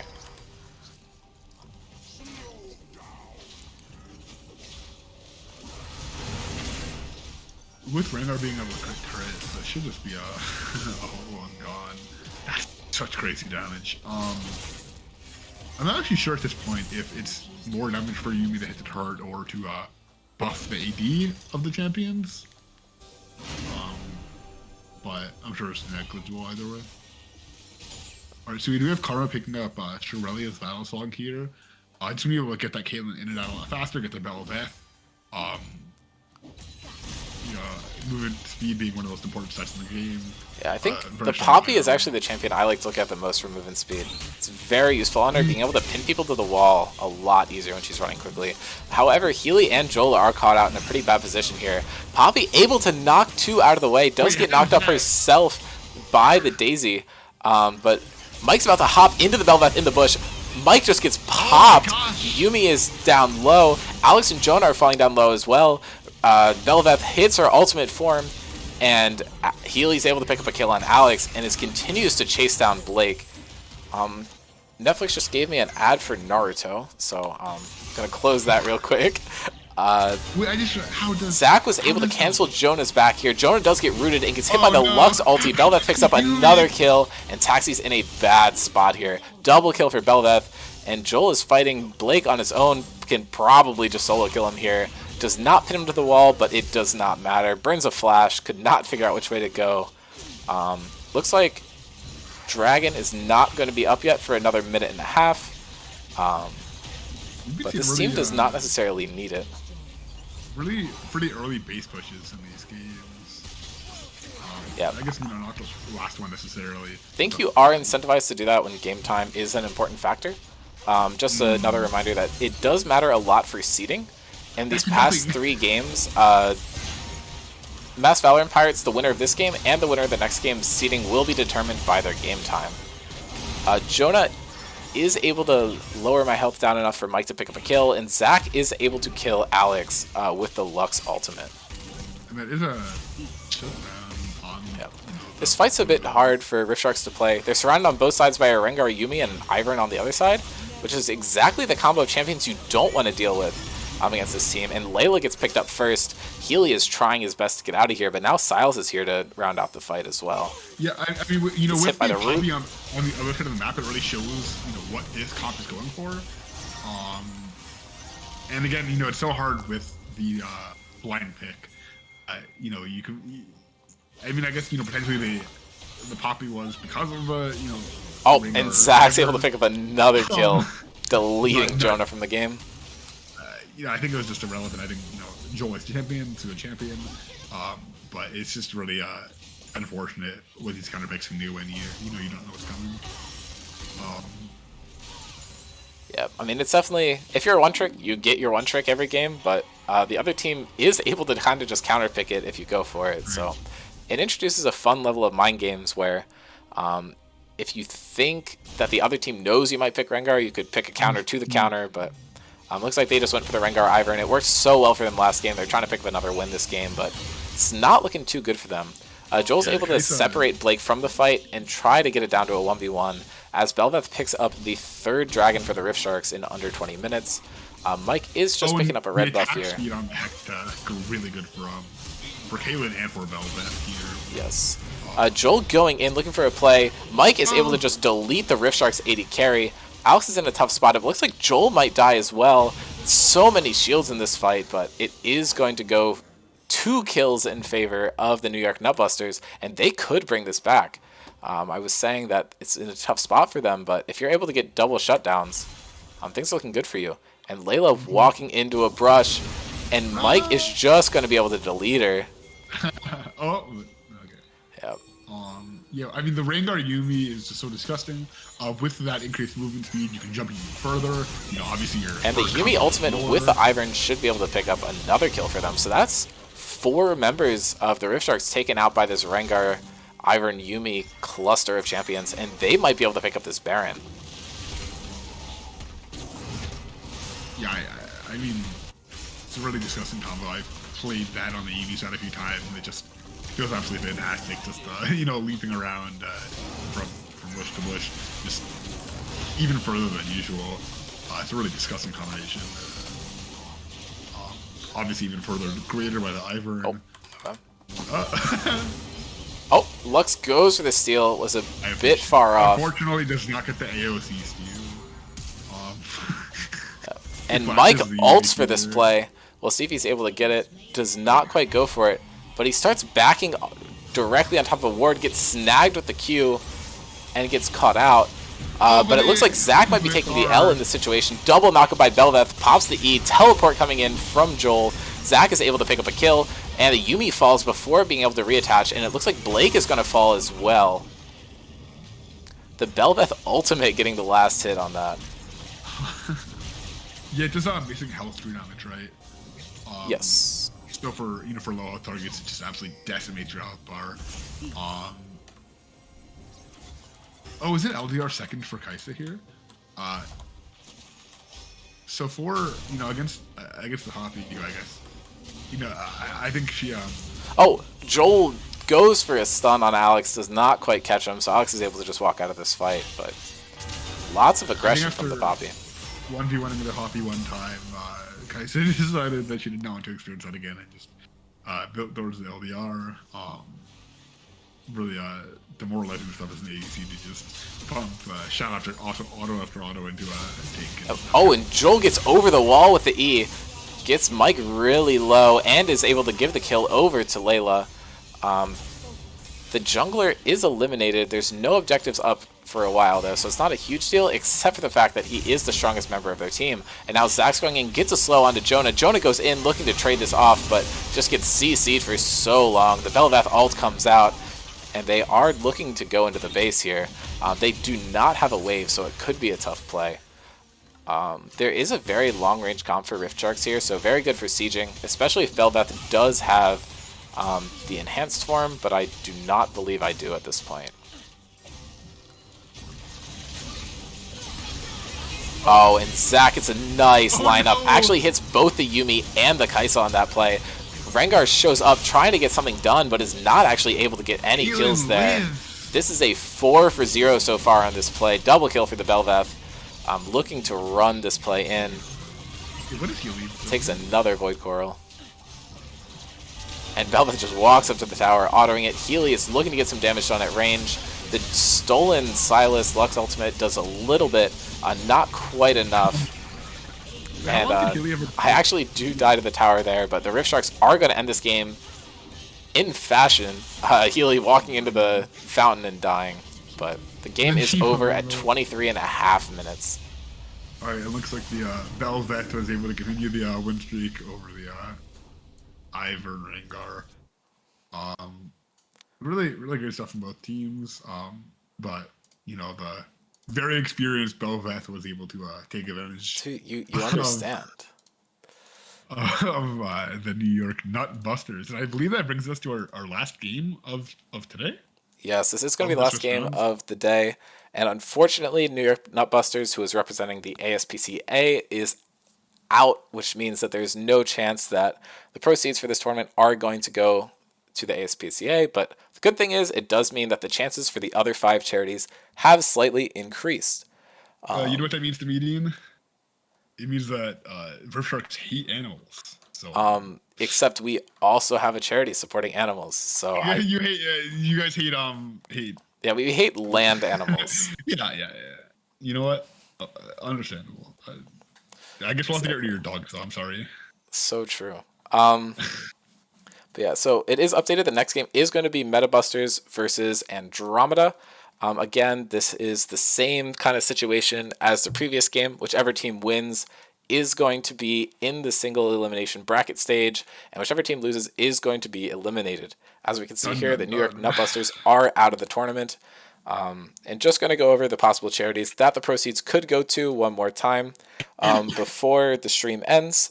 And as we've said before, you can donate to the charity that the winner chooses.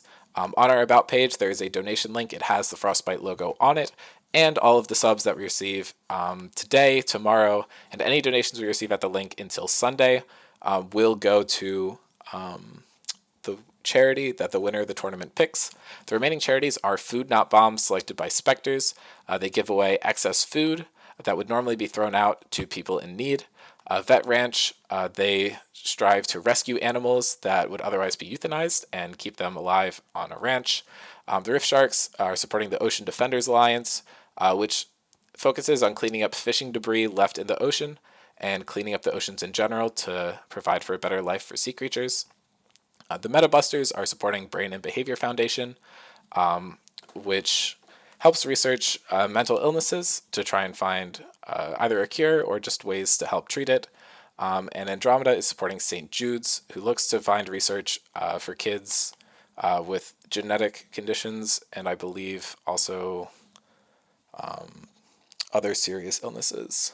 Yeah, like cancer, I know is a big part of their work. Yep. And on that note, we are going to hop into the game. And unfortunately, one of the two human healthcare charities is going to be eliminated after this match. But I guess the good thing is, if you look at it that way, is that one of them is still going to be in there. So yeah, there's always going to be a chance to help out some people suffering from diseases. I know last time these two teams played, there was a lot of messaging of collected for the children. True. The children will be, yeah, well, we'll see if someone builds a collector again. It was pretty nasty on the brand last time, finishing people off. Oh, these comps are interesting. Honan has said, "R, Priot." That's close enough to pirate. We'll give him credit for that one. Yeah. This is my season. Well, I'm playing ADC. Wow. Oh, we have the... Okay, it looks like we have Caesarius subbing in for Andromeda, as well as Michael in the jungle. Michael is playing Hecarim into Noam Zac. Not another Zac mirror matchup, unfortunately. And we do have a slightly different roster than we had on the first day for the Meta Busters. We have Gruer in instead of Joey, and I believe the rest of the lineup is the same. We have Hadiri in for Garrett. Garrett no longer in for Hadiri. Okay, yes, and Hadiri is restored to the main roster. Hadiri previously put on a very nice Gangplank performance, so we'll see if he's able to pull it up again. We have a bit of a lore matchup in the top lane. Former lovers, Alawi and Gangplank, are now going to beat the living hell out of each other in the top lane, so should be pretty fun to watch. Hadiri is coming off of COVID, so a lot of brain fog, still recovering. We asked if he wanted to play like an hour before, and he said, I might be up to it. We'll see. So I just putting the context up there. I want to represent everyone.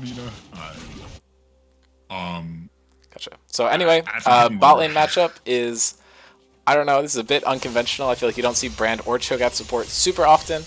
I feel like it's probably slightly in favor of the Ezreal Brand. But I feel like Sivir generally does pretty well into Ezreal too, so who knows, could go either way. But obviously the most exciting matchup in this game is the Echo Mirror matchup mid. I believe Echo is Cam's highest mastery champion. I'm not sure if the same also is true for Gruer. Yeah. I'm going to give a little check on that. It's both of their highest mastery champions. Yeah, so this should be a very expressive matchup in the mid lane, and I know both these players are quite high skilled, although they're taking different runes in this matchup. Gruer with the first strike and Cam with the electrocute. So we'll see who's going to win that.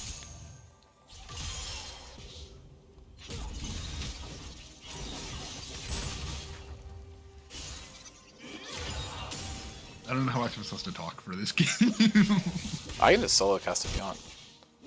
Whatever you think is best, because I know you've been casting your games. Whatever you think. Up to you. Alright, anyway, Caesarius and Dave, doing very well in the bot lane, are able to get Jacob down pretty low on health, and they're forcing the recall out of both members of the Meta Busters bot lane. Able to cancel it on the Cho'Gath though, keep him in lane, try and get some extra poke down on there, and prevent him from basing on any of his gold, if he had enough for anything. Hadiri is playing pretty well into Alana, but Alana's doing a really good job of keeping up on farm into the ranged matchup as a melee. Of course, all Gangplank lanes are a lot easier before he's able to pick up that Sheen, and then it gets a lot tougher. Those Qs start doing lots and lots of damage, but actually up in CS right now with more minions left to farm. We might be seeing the Covenant effect, but Regardless, Alana is playing very well here. Looks like there's a fight breaking down in the bot side of the map. Michael is running in on Noam, gets him quite low, gets the flash burned, and is able to save his own ghost. Could have tried to play a little bit more aggressively to pop Zac passive, but I think it's definitely the right decision to avoid doing that and save the cooldowns.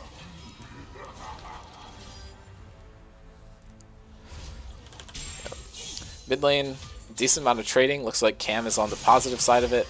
Both of them did take teleport, so we might have a slower lane than we normally would, and a lot of the expression might be later on in the game.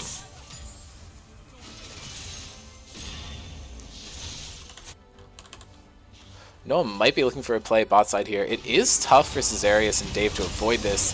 Neither of them get knocked up, but they do get pulled into each other, and Dave falls down very low. Dave fail flashes into the wall, and Honan flashes over to pick up first blood on the Cho'Gath support. Caesarius is just playing at range, getting some poke down. He was able to successfully avoid this play. He actually started tier, so we're likely going to see a more traditional Ezreal build instead of the new one that's been popping up. But we will have to see as the game progresses. I know some people do still enjoy taking the tier just for the extra mana earlier. And Noam with a little banter says collected for the kids after killing Dave, who was the one who started that trend with the collector on brand last game. I guess to continue the trend, if he does build another collector, I will also donate 25 cents for each kill he gets this game to represent the 25 gold the collector earns him when he gets a kill. I'll do the same. I actually genuinely don't remember what was built, so I'm coming to do the same. Gotcha. Alright, and Jacob gets stunned under tower. The W and Q barely miss him, and I believe he would have died if Caesarius was able to pick up those abilities. Alana is quite low, but Michael's coming for a counter gank. Deary has no mana, and he's in a very tough spot here. Noam looks to save him, though, and Michael is no longer able to continue the play. Very good counter gank from Noam. And Deary smacks him in the face with the barrel just to show that he got out.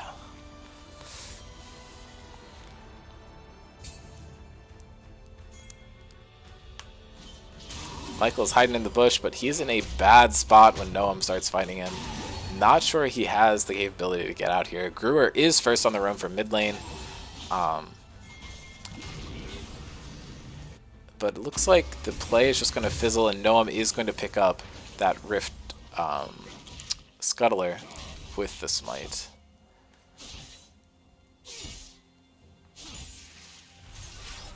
Cam is looking to catch Gruer out on this play. Goes and gets the stun. Good trade. That's about half of Gruer's health, and Cam just walks out perfectly fine. Both Echoes have picked up the Dark Seal. Cam has a little more AP, just different back timings. Cam has teleported back to lane a bit more recently. I do like that both Echoes have decided to buy the Dark Seal. Very aggressive purchases. Both are looking to show that they are the better Echo in this game, and we will see who comes out on top.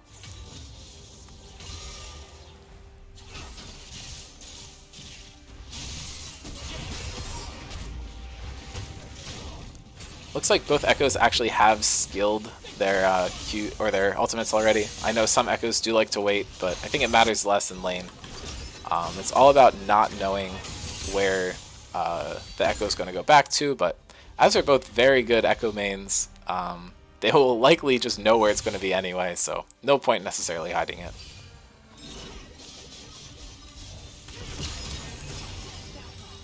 Good spell shield from Jacob, blocking the stun from the brand there. And it looks like Noam is going to look for another play. Honan is falling quite low. Caesarius does get pulled in, but he's an Ezreal. He should just be fine and able to get out here. Cam is looking for a dive. Gets stunned under tower, though, and actually just dies to Gruer, this solo kill, when Cam goes for an aggressive play.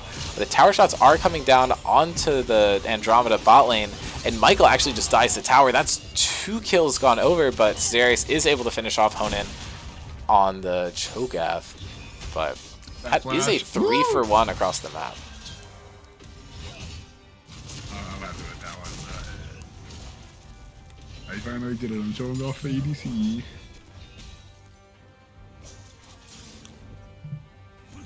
I think. Oh, Hadiri gets a lot of damage onto Alana, but Alana is going to get the solo kill, whips out the ultimate and gets enough damage to take out Hidiri. Very well played. No, Noam, I think previously 1v1 Anne on Zac, or it was the Zac Ditto. Yes. So it's nice to see, you know, at least a better start of this game. You know, compared to the last game where it was a bit of a, you know, Spectre's, you know, 4-0 at this point. You can imagine it was not the prettiest sight. Here's doing a bit better, I'd say. So it's just shout outs to everyone here.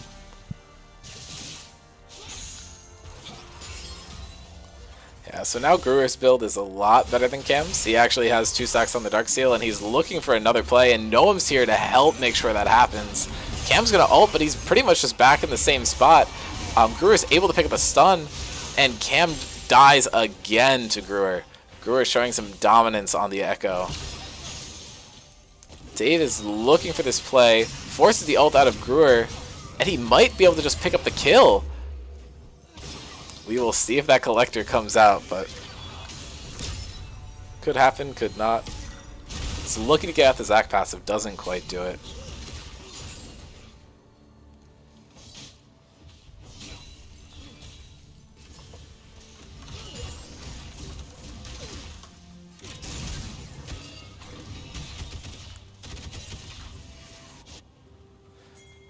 Lowy is brutal to lane into. I don't think there's a single person on Earth who enjoys laning into a Lowy, especially when she already has a kill.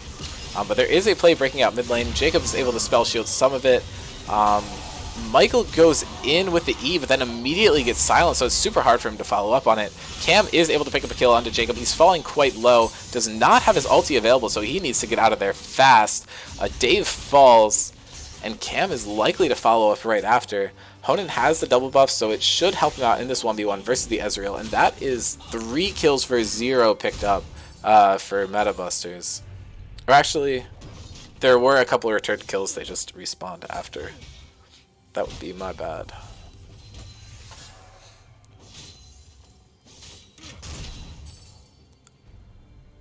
I believe it was a 3 for 2 overall. Gruer is getting some tower plays. He is 4-1 to Cam's 1-3. Cam previously in the earlier games has had some insane performances.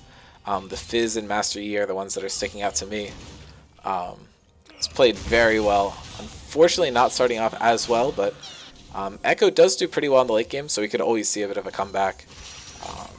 But Gruer is showing a lot of early dominance. Definitely knows the limits of this champion.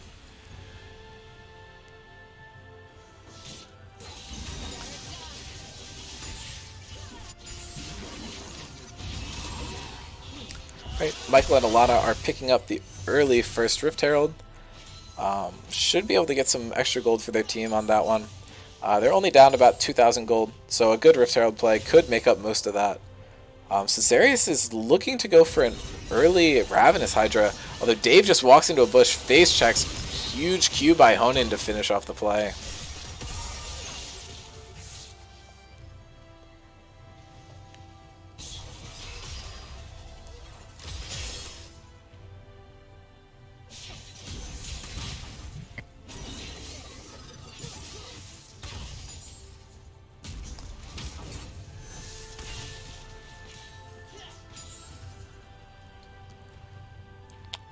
Game has definitely slowed down a little bit.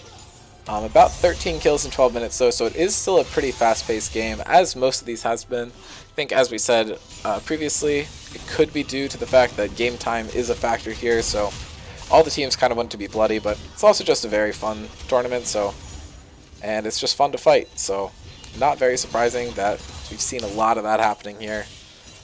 Caesarius and Dave are looking for a play here, but another good spell shield from Jacob kind of diffuses the play. Honan goes for the chomp on Dave, but does not actually pick up the kill, and it's gifted over to the Sivir instead. Jacob might have his first full item on back here, which would be bad news for Andromeda. Diri is getting absolutely sauced in this lane, not doing super well, but it's what happens when Alawi gets ahead. It's very hard to play into it. He's playing the Alawi minigame under tower. Assume he is not having a good time doing so, but is able to pick up the cannon minion. So that is good to see from him, Let's at go. least.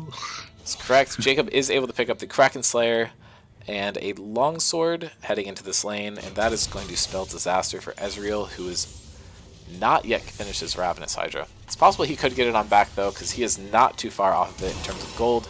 I believe he does have enough for it. Michael looked to get the ulti onto Hadiri, but is not able to fear him outside of tower, and does end up dying, and that's a first kill of the game over to Hadiri.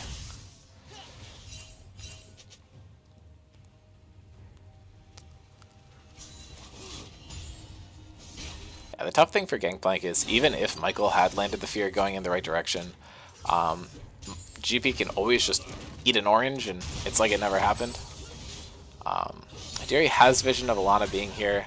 She goes for the pull over the wall, but does not quite get it. That could have been the death of Hadiri if it did hit, because Alana is sitting on a flash. Cam goes for the stun, does not hit it. Gruer's stun does hit, but Dave is up here to help finish out the play, so Gruer's going to take his extra movement speed from the passive and just run away.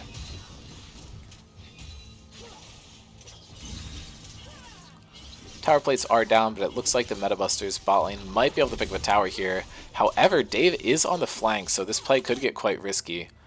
Looks like he's just going to go from the normal side of the tower, though. Not go for any funky behind plays. Cam should be able to just avoid this gank. Well played by him to not get a death there.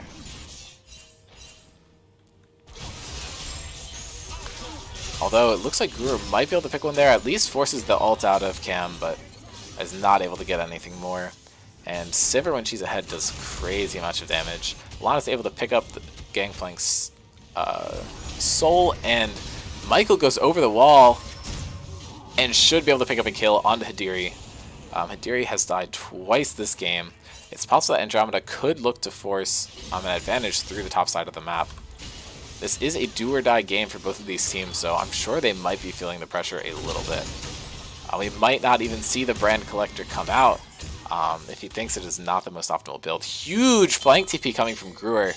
There's no way Dave survives this one. Cesaria should be completely fine, but Honen's able to pick up a kill.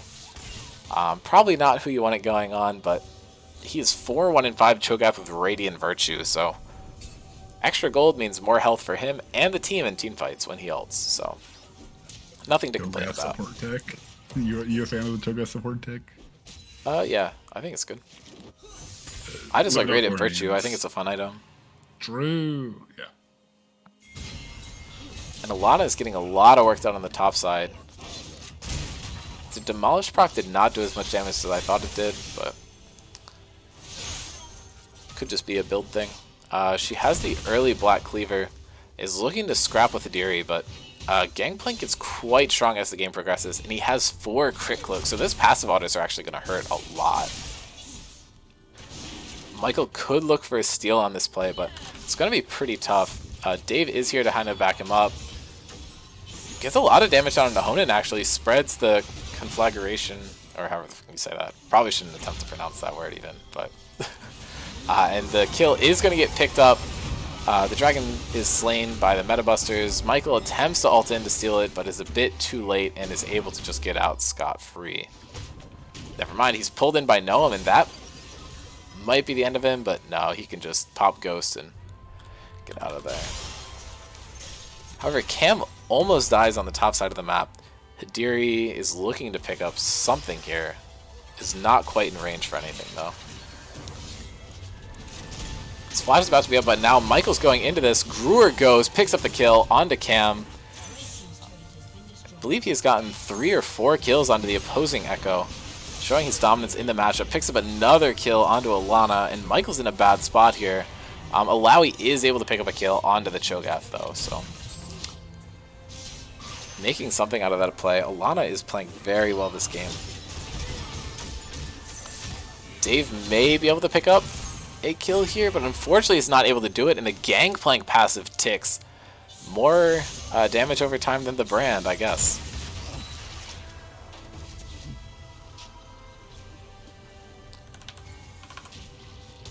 Noam's looking to pick up the Rift Herald.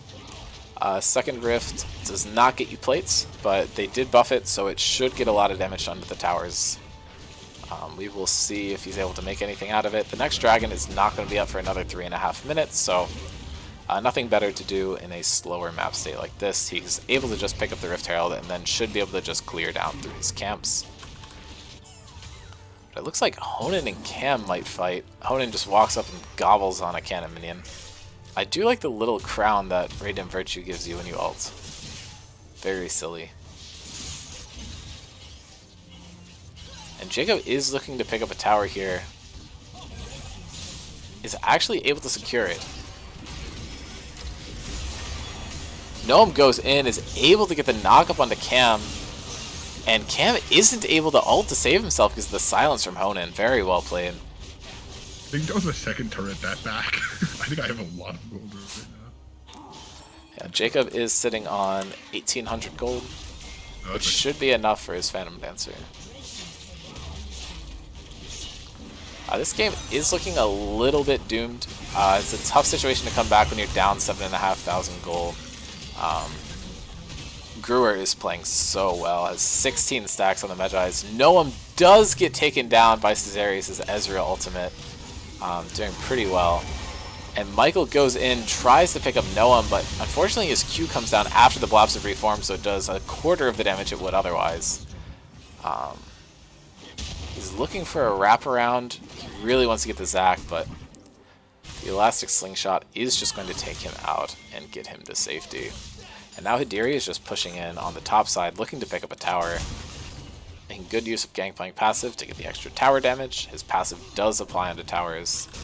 Gets a lot of extra true damage there. Honan does get the airborne flashes, silence, and just eats Caesarius. That is 6 kills for Honan, and he is at 8 ultimate stacks. And he does fall down now, unfortunately, though. Just taking a quick look at... I actually can't look at Cho'Gath numbers while he's dead. Very unfortunate.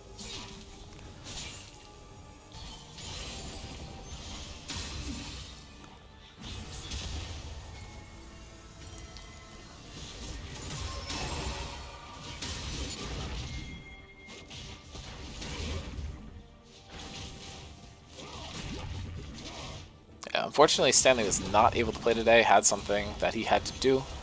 So we are missing the synergy between Dave and Stanley in the bot lane that we've seen prior.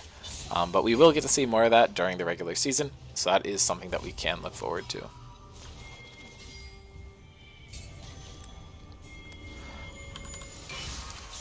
Not sure if we are going to see the Brand Collector come out here. He seems to be a bit gold deficient this game in comparison to the previous one. Hidiri shoving out the wave, trying to get some gold to get to that Infinity Edge, most likely. Or actually, he has Navori already. Don't know what I'm talking about. And he's able to pick up Cam. Cam does not press the R button, and Gruer is able to pick up a kill on the other side of the map. The solo laners from Metabusters playing very well right now. Alana's looking to pick something up, but it's pretty tough. Michael gets a very good fear onto Jacob, but he has no support from the rest of his team. He's running super fast. Jacob drops down low, and he's able to get picked up by Michael. Deary does finish off Alana, who had taken a bit of damage earlier in the fight, but Michael should be able to just get out here. He wants to stay around, though, because he does not want the Metabusters to reach Soul Point. Unsure if he'll be able to get a steal here, because he has no Smite right now, as well as no Ultimate. So it looks like he's just going to take his opportunity to get out while he can. Wonder if Honan's going to get a Ultimate stack on the Dragon. Hidiri drops down low. Good ult by Caesarius. Hidiri immediately flashes after the Brand gets on him. And Michael's able to pick up a shutdown on the Gangplank. The Dragon is still not finished. And they're going to walk away and let Honan eat the Dragon. Honan is at 5 stacks. And only 5 of them are from minions. So he's able to get another free stack up to 10. And then he's going to have to start stacking champions and epic monsters.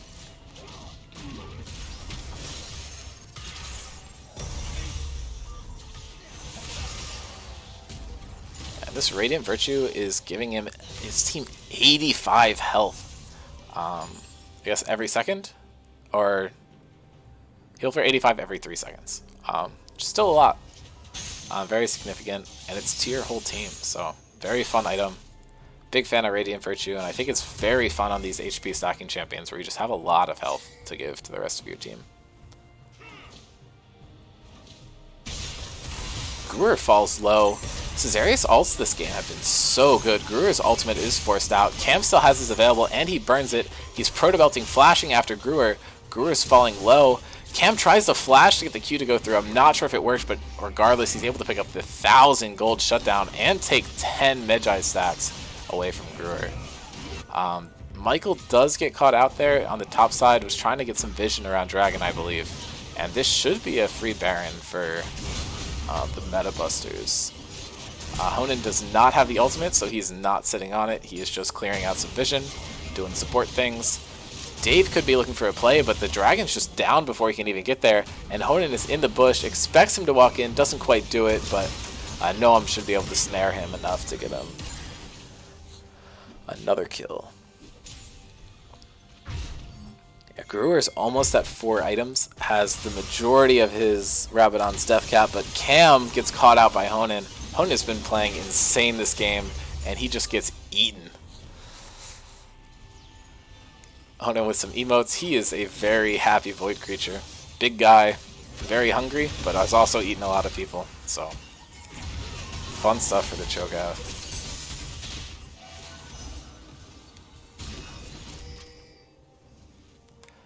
Andromeda's playing a bit of tower defense here. They are down 10,000 gold. They need to look to flip a fight at some point to get themselves back into the game. Soul Point is on the side of Meta Busters, so they'll have to prevent the Meta Busters from getting the Dragon Soul. Getting one by themselves won't do too much. Another play that they could look to go for is just give the Soul and try and flip something on Elder. But that is a lot riskier because the other team will permanently have that Soul. Alana's looking for a flank onto Gruer here. I'm not sure if Alawi and Ezreal beats Echo, especially when the Alawi ability misses. You kind of need to hit that to have any chance to do anything. And Dave is going to get snared. Honan flashes over the wall and picks up yet another kill. That's 8 kills for the support Cho'Gath. Gruer is looking to get out, goes over the wall, and Michael is able to pick up a kill, reducing his Magi stacks to 0, but it looks like Andromeda might just be losing the game here. This push from Hadiri, Honan, and Noam is just so strong. And when Jacob gets there, they will have that extra range to contribute. Noam goes in, hits Cesarius, but Cesarius is able to buffer the Arcane Shift to get himself out. Cam drops the shield, looks for a stun, only gets one onto Hidiri, and then the Gangplank Q knocks him down to such low health, and Michael ends up falling as well. All 4 members of the Meta Busters are quite healthy, and Dave dies very quickly. Noam goes in to look to try and get the game ended. Lana drives down to about half health, but Honan actually does get picked up by a combination of Ezreal and the turret, as well as some damage from other people. Half of Cesarius' health just went away from Hidiri's Q, but Alana's able to pick up another kill. Andromeda seems to have successfully defended their base for now, picking up, I believe, 3 kills there. Noam is yet to die this game, playing incredibly well in the Zac. Jacob was saying earlier he could have just been a little upset about how the previous Zac game goes, showing that he can dominate on the champion this game. At 9 stacks on the Darksteel, if we see a Magi's come out for the Zac, I will be incredibly happy, but we'll have to see. Other news, the Mountain Drake is about to spawn, and that is very bad news for Andromeda, especially because they're going to have to reset right now, which puts them in a pretty bad spot to try and contest this. Michael would basically just have to go for a flip. He is Hecarim and is very fast, however he doesn't have a smite, and it's really hard to steal a dragon without one of those, so this might just be ceded to the side of the Meta Busters with a later attempt. Cesarius throws an ultimate, is not able to steal it as it had not been started yet. We will see a big fight here. This could be very pivotal. Honan gets snagged by the Alawi ultimate, but is able to escape, and Gruer picks up a kill onto Dave, and I think this is pretty doomed. Michael goes in, hits a 3-man fear, but dies, and it looks like Andromeda is just walking in one by one. Things are not going very well with them. Noam is on the backside of the fight, but Gruer is going to look to pick something up here. Noam falls down pretty low. Cam is managed to get out somewhat alive and still has his ultimate, but Gruer is able to kill Alana, and he might get Cesarius as well. That's a double kill for Gruer, and things are not looking good. Cam could look for something, hops into the pit, is going for Gruer and Noam, but the silence is always there from Cho'Gath. Pops the ultimate, is able to kill Jacob. Jacob walks right on top of the ultimate and does die for it, but Gruer, another kill, echo to echo combat. And this should be Mountain Soul picked up for the Metabusters. Playing very well in this game where they were facing elimination. Gruer could back and just drop a TP on here. Echo does a lot of tower damage, especially with the Lich Bane. Could be safer not go for it, but he is! Let's go! I was hoping he would. Gruer goes down, and Dave is not long for this world. Actually, Gruer somehow seems to have missed him, but he's just going to let him walk away. Gets a bit of damage down onto the Nexus, but is just running around, wasting their time as his team comes to help him end. Gruer gets knocked down quite low, does not have the ultimate available to him, but he gets a huge shield from his W, and now Cesarius is picked up by Gruer, and they are going to end the game. Amazing performances by the mid lane and support for the Metabusters. Gruer with 14 kills, and Honan played out of his mind this game. 24 KP on 36 kills, the highest on his team by a country mile. Cho'Gath's support, man. Metabusters. We must the meta. True. We actually, this is the next Jin support. Yeah, we did not see much meta busting in the third game from the Metabusters, but we had Scion jungle a couple times, and we did have the Cho'Gath support, so that's got to count for something. Alright, and the final standings of the Swiss stage are broken again. I don't know what's up with OBS today. M3-1. It's like the shorter name of Andromeda. Astrology or astronomy joke. Right. I corrected myself.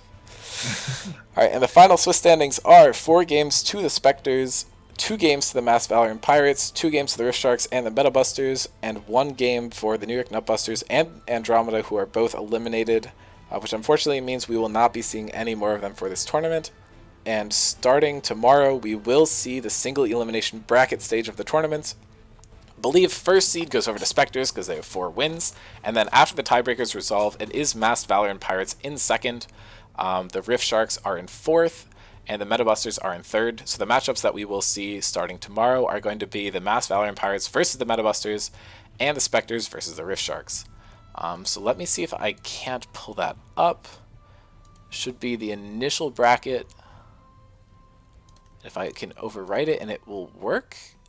Yep, okay, so here is the single elim bracket that we will be watching tomorrow. It will start at 7 p.m. And shouldn't take too long. I'd expect it to end around 9:30. So if you're looking to donate and have something pop up on stream, make sure you get it in by then. And just final reminder, this is a charity tournament, and we will be accepting donations for the duration of the tournament, including all the way through Sunday if you're not able to donate on stream. And the 4 teams / charities remaining are Spectres, who is playing for Food Not Bombs, Rift Sharks, who are playing for the Ocean Defenders Alliance, the Mass Valorant Pirates, who are playing for Vet Ranch, and the Metabusters, who are playing for the Brain and Behavior Foundation. Solari gave the 50 dono. It's the only one we got today. Unfortunately, if anyone else would like to bless the stream with a final donation today, I will leave the stream up for a few more minutes as we close it off for the day. Again, thanks to everyone who watched the Swiss stage of the tournament, and hopefully we will see a lot of you again tomorrow. Noam says he is saving his money for tomorrow. I hope that is the general strategy. So we will see. All right, I'm going to cut the stream off shortly, just put on some music for everyone, and I will see you all tomorrow.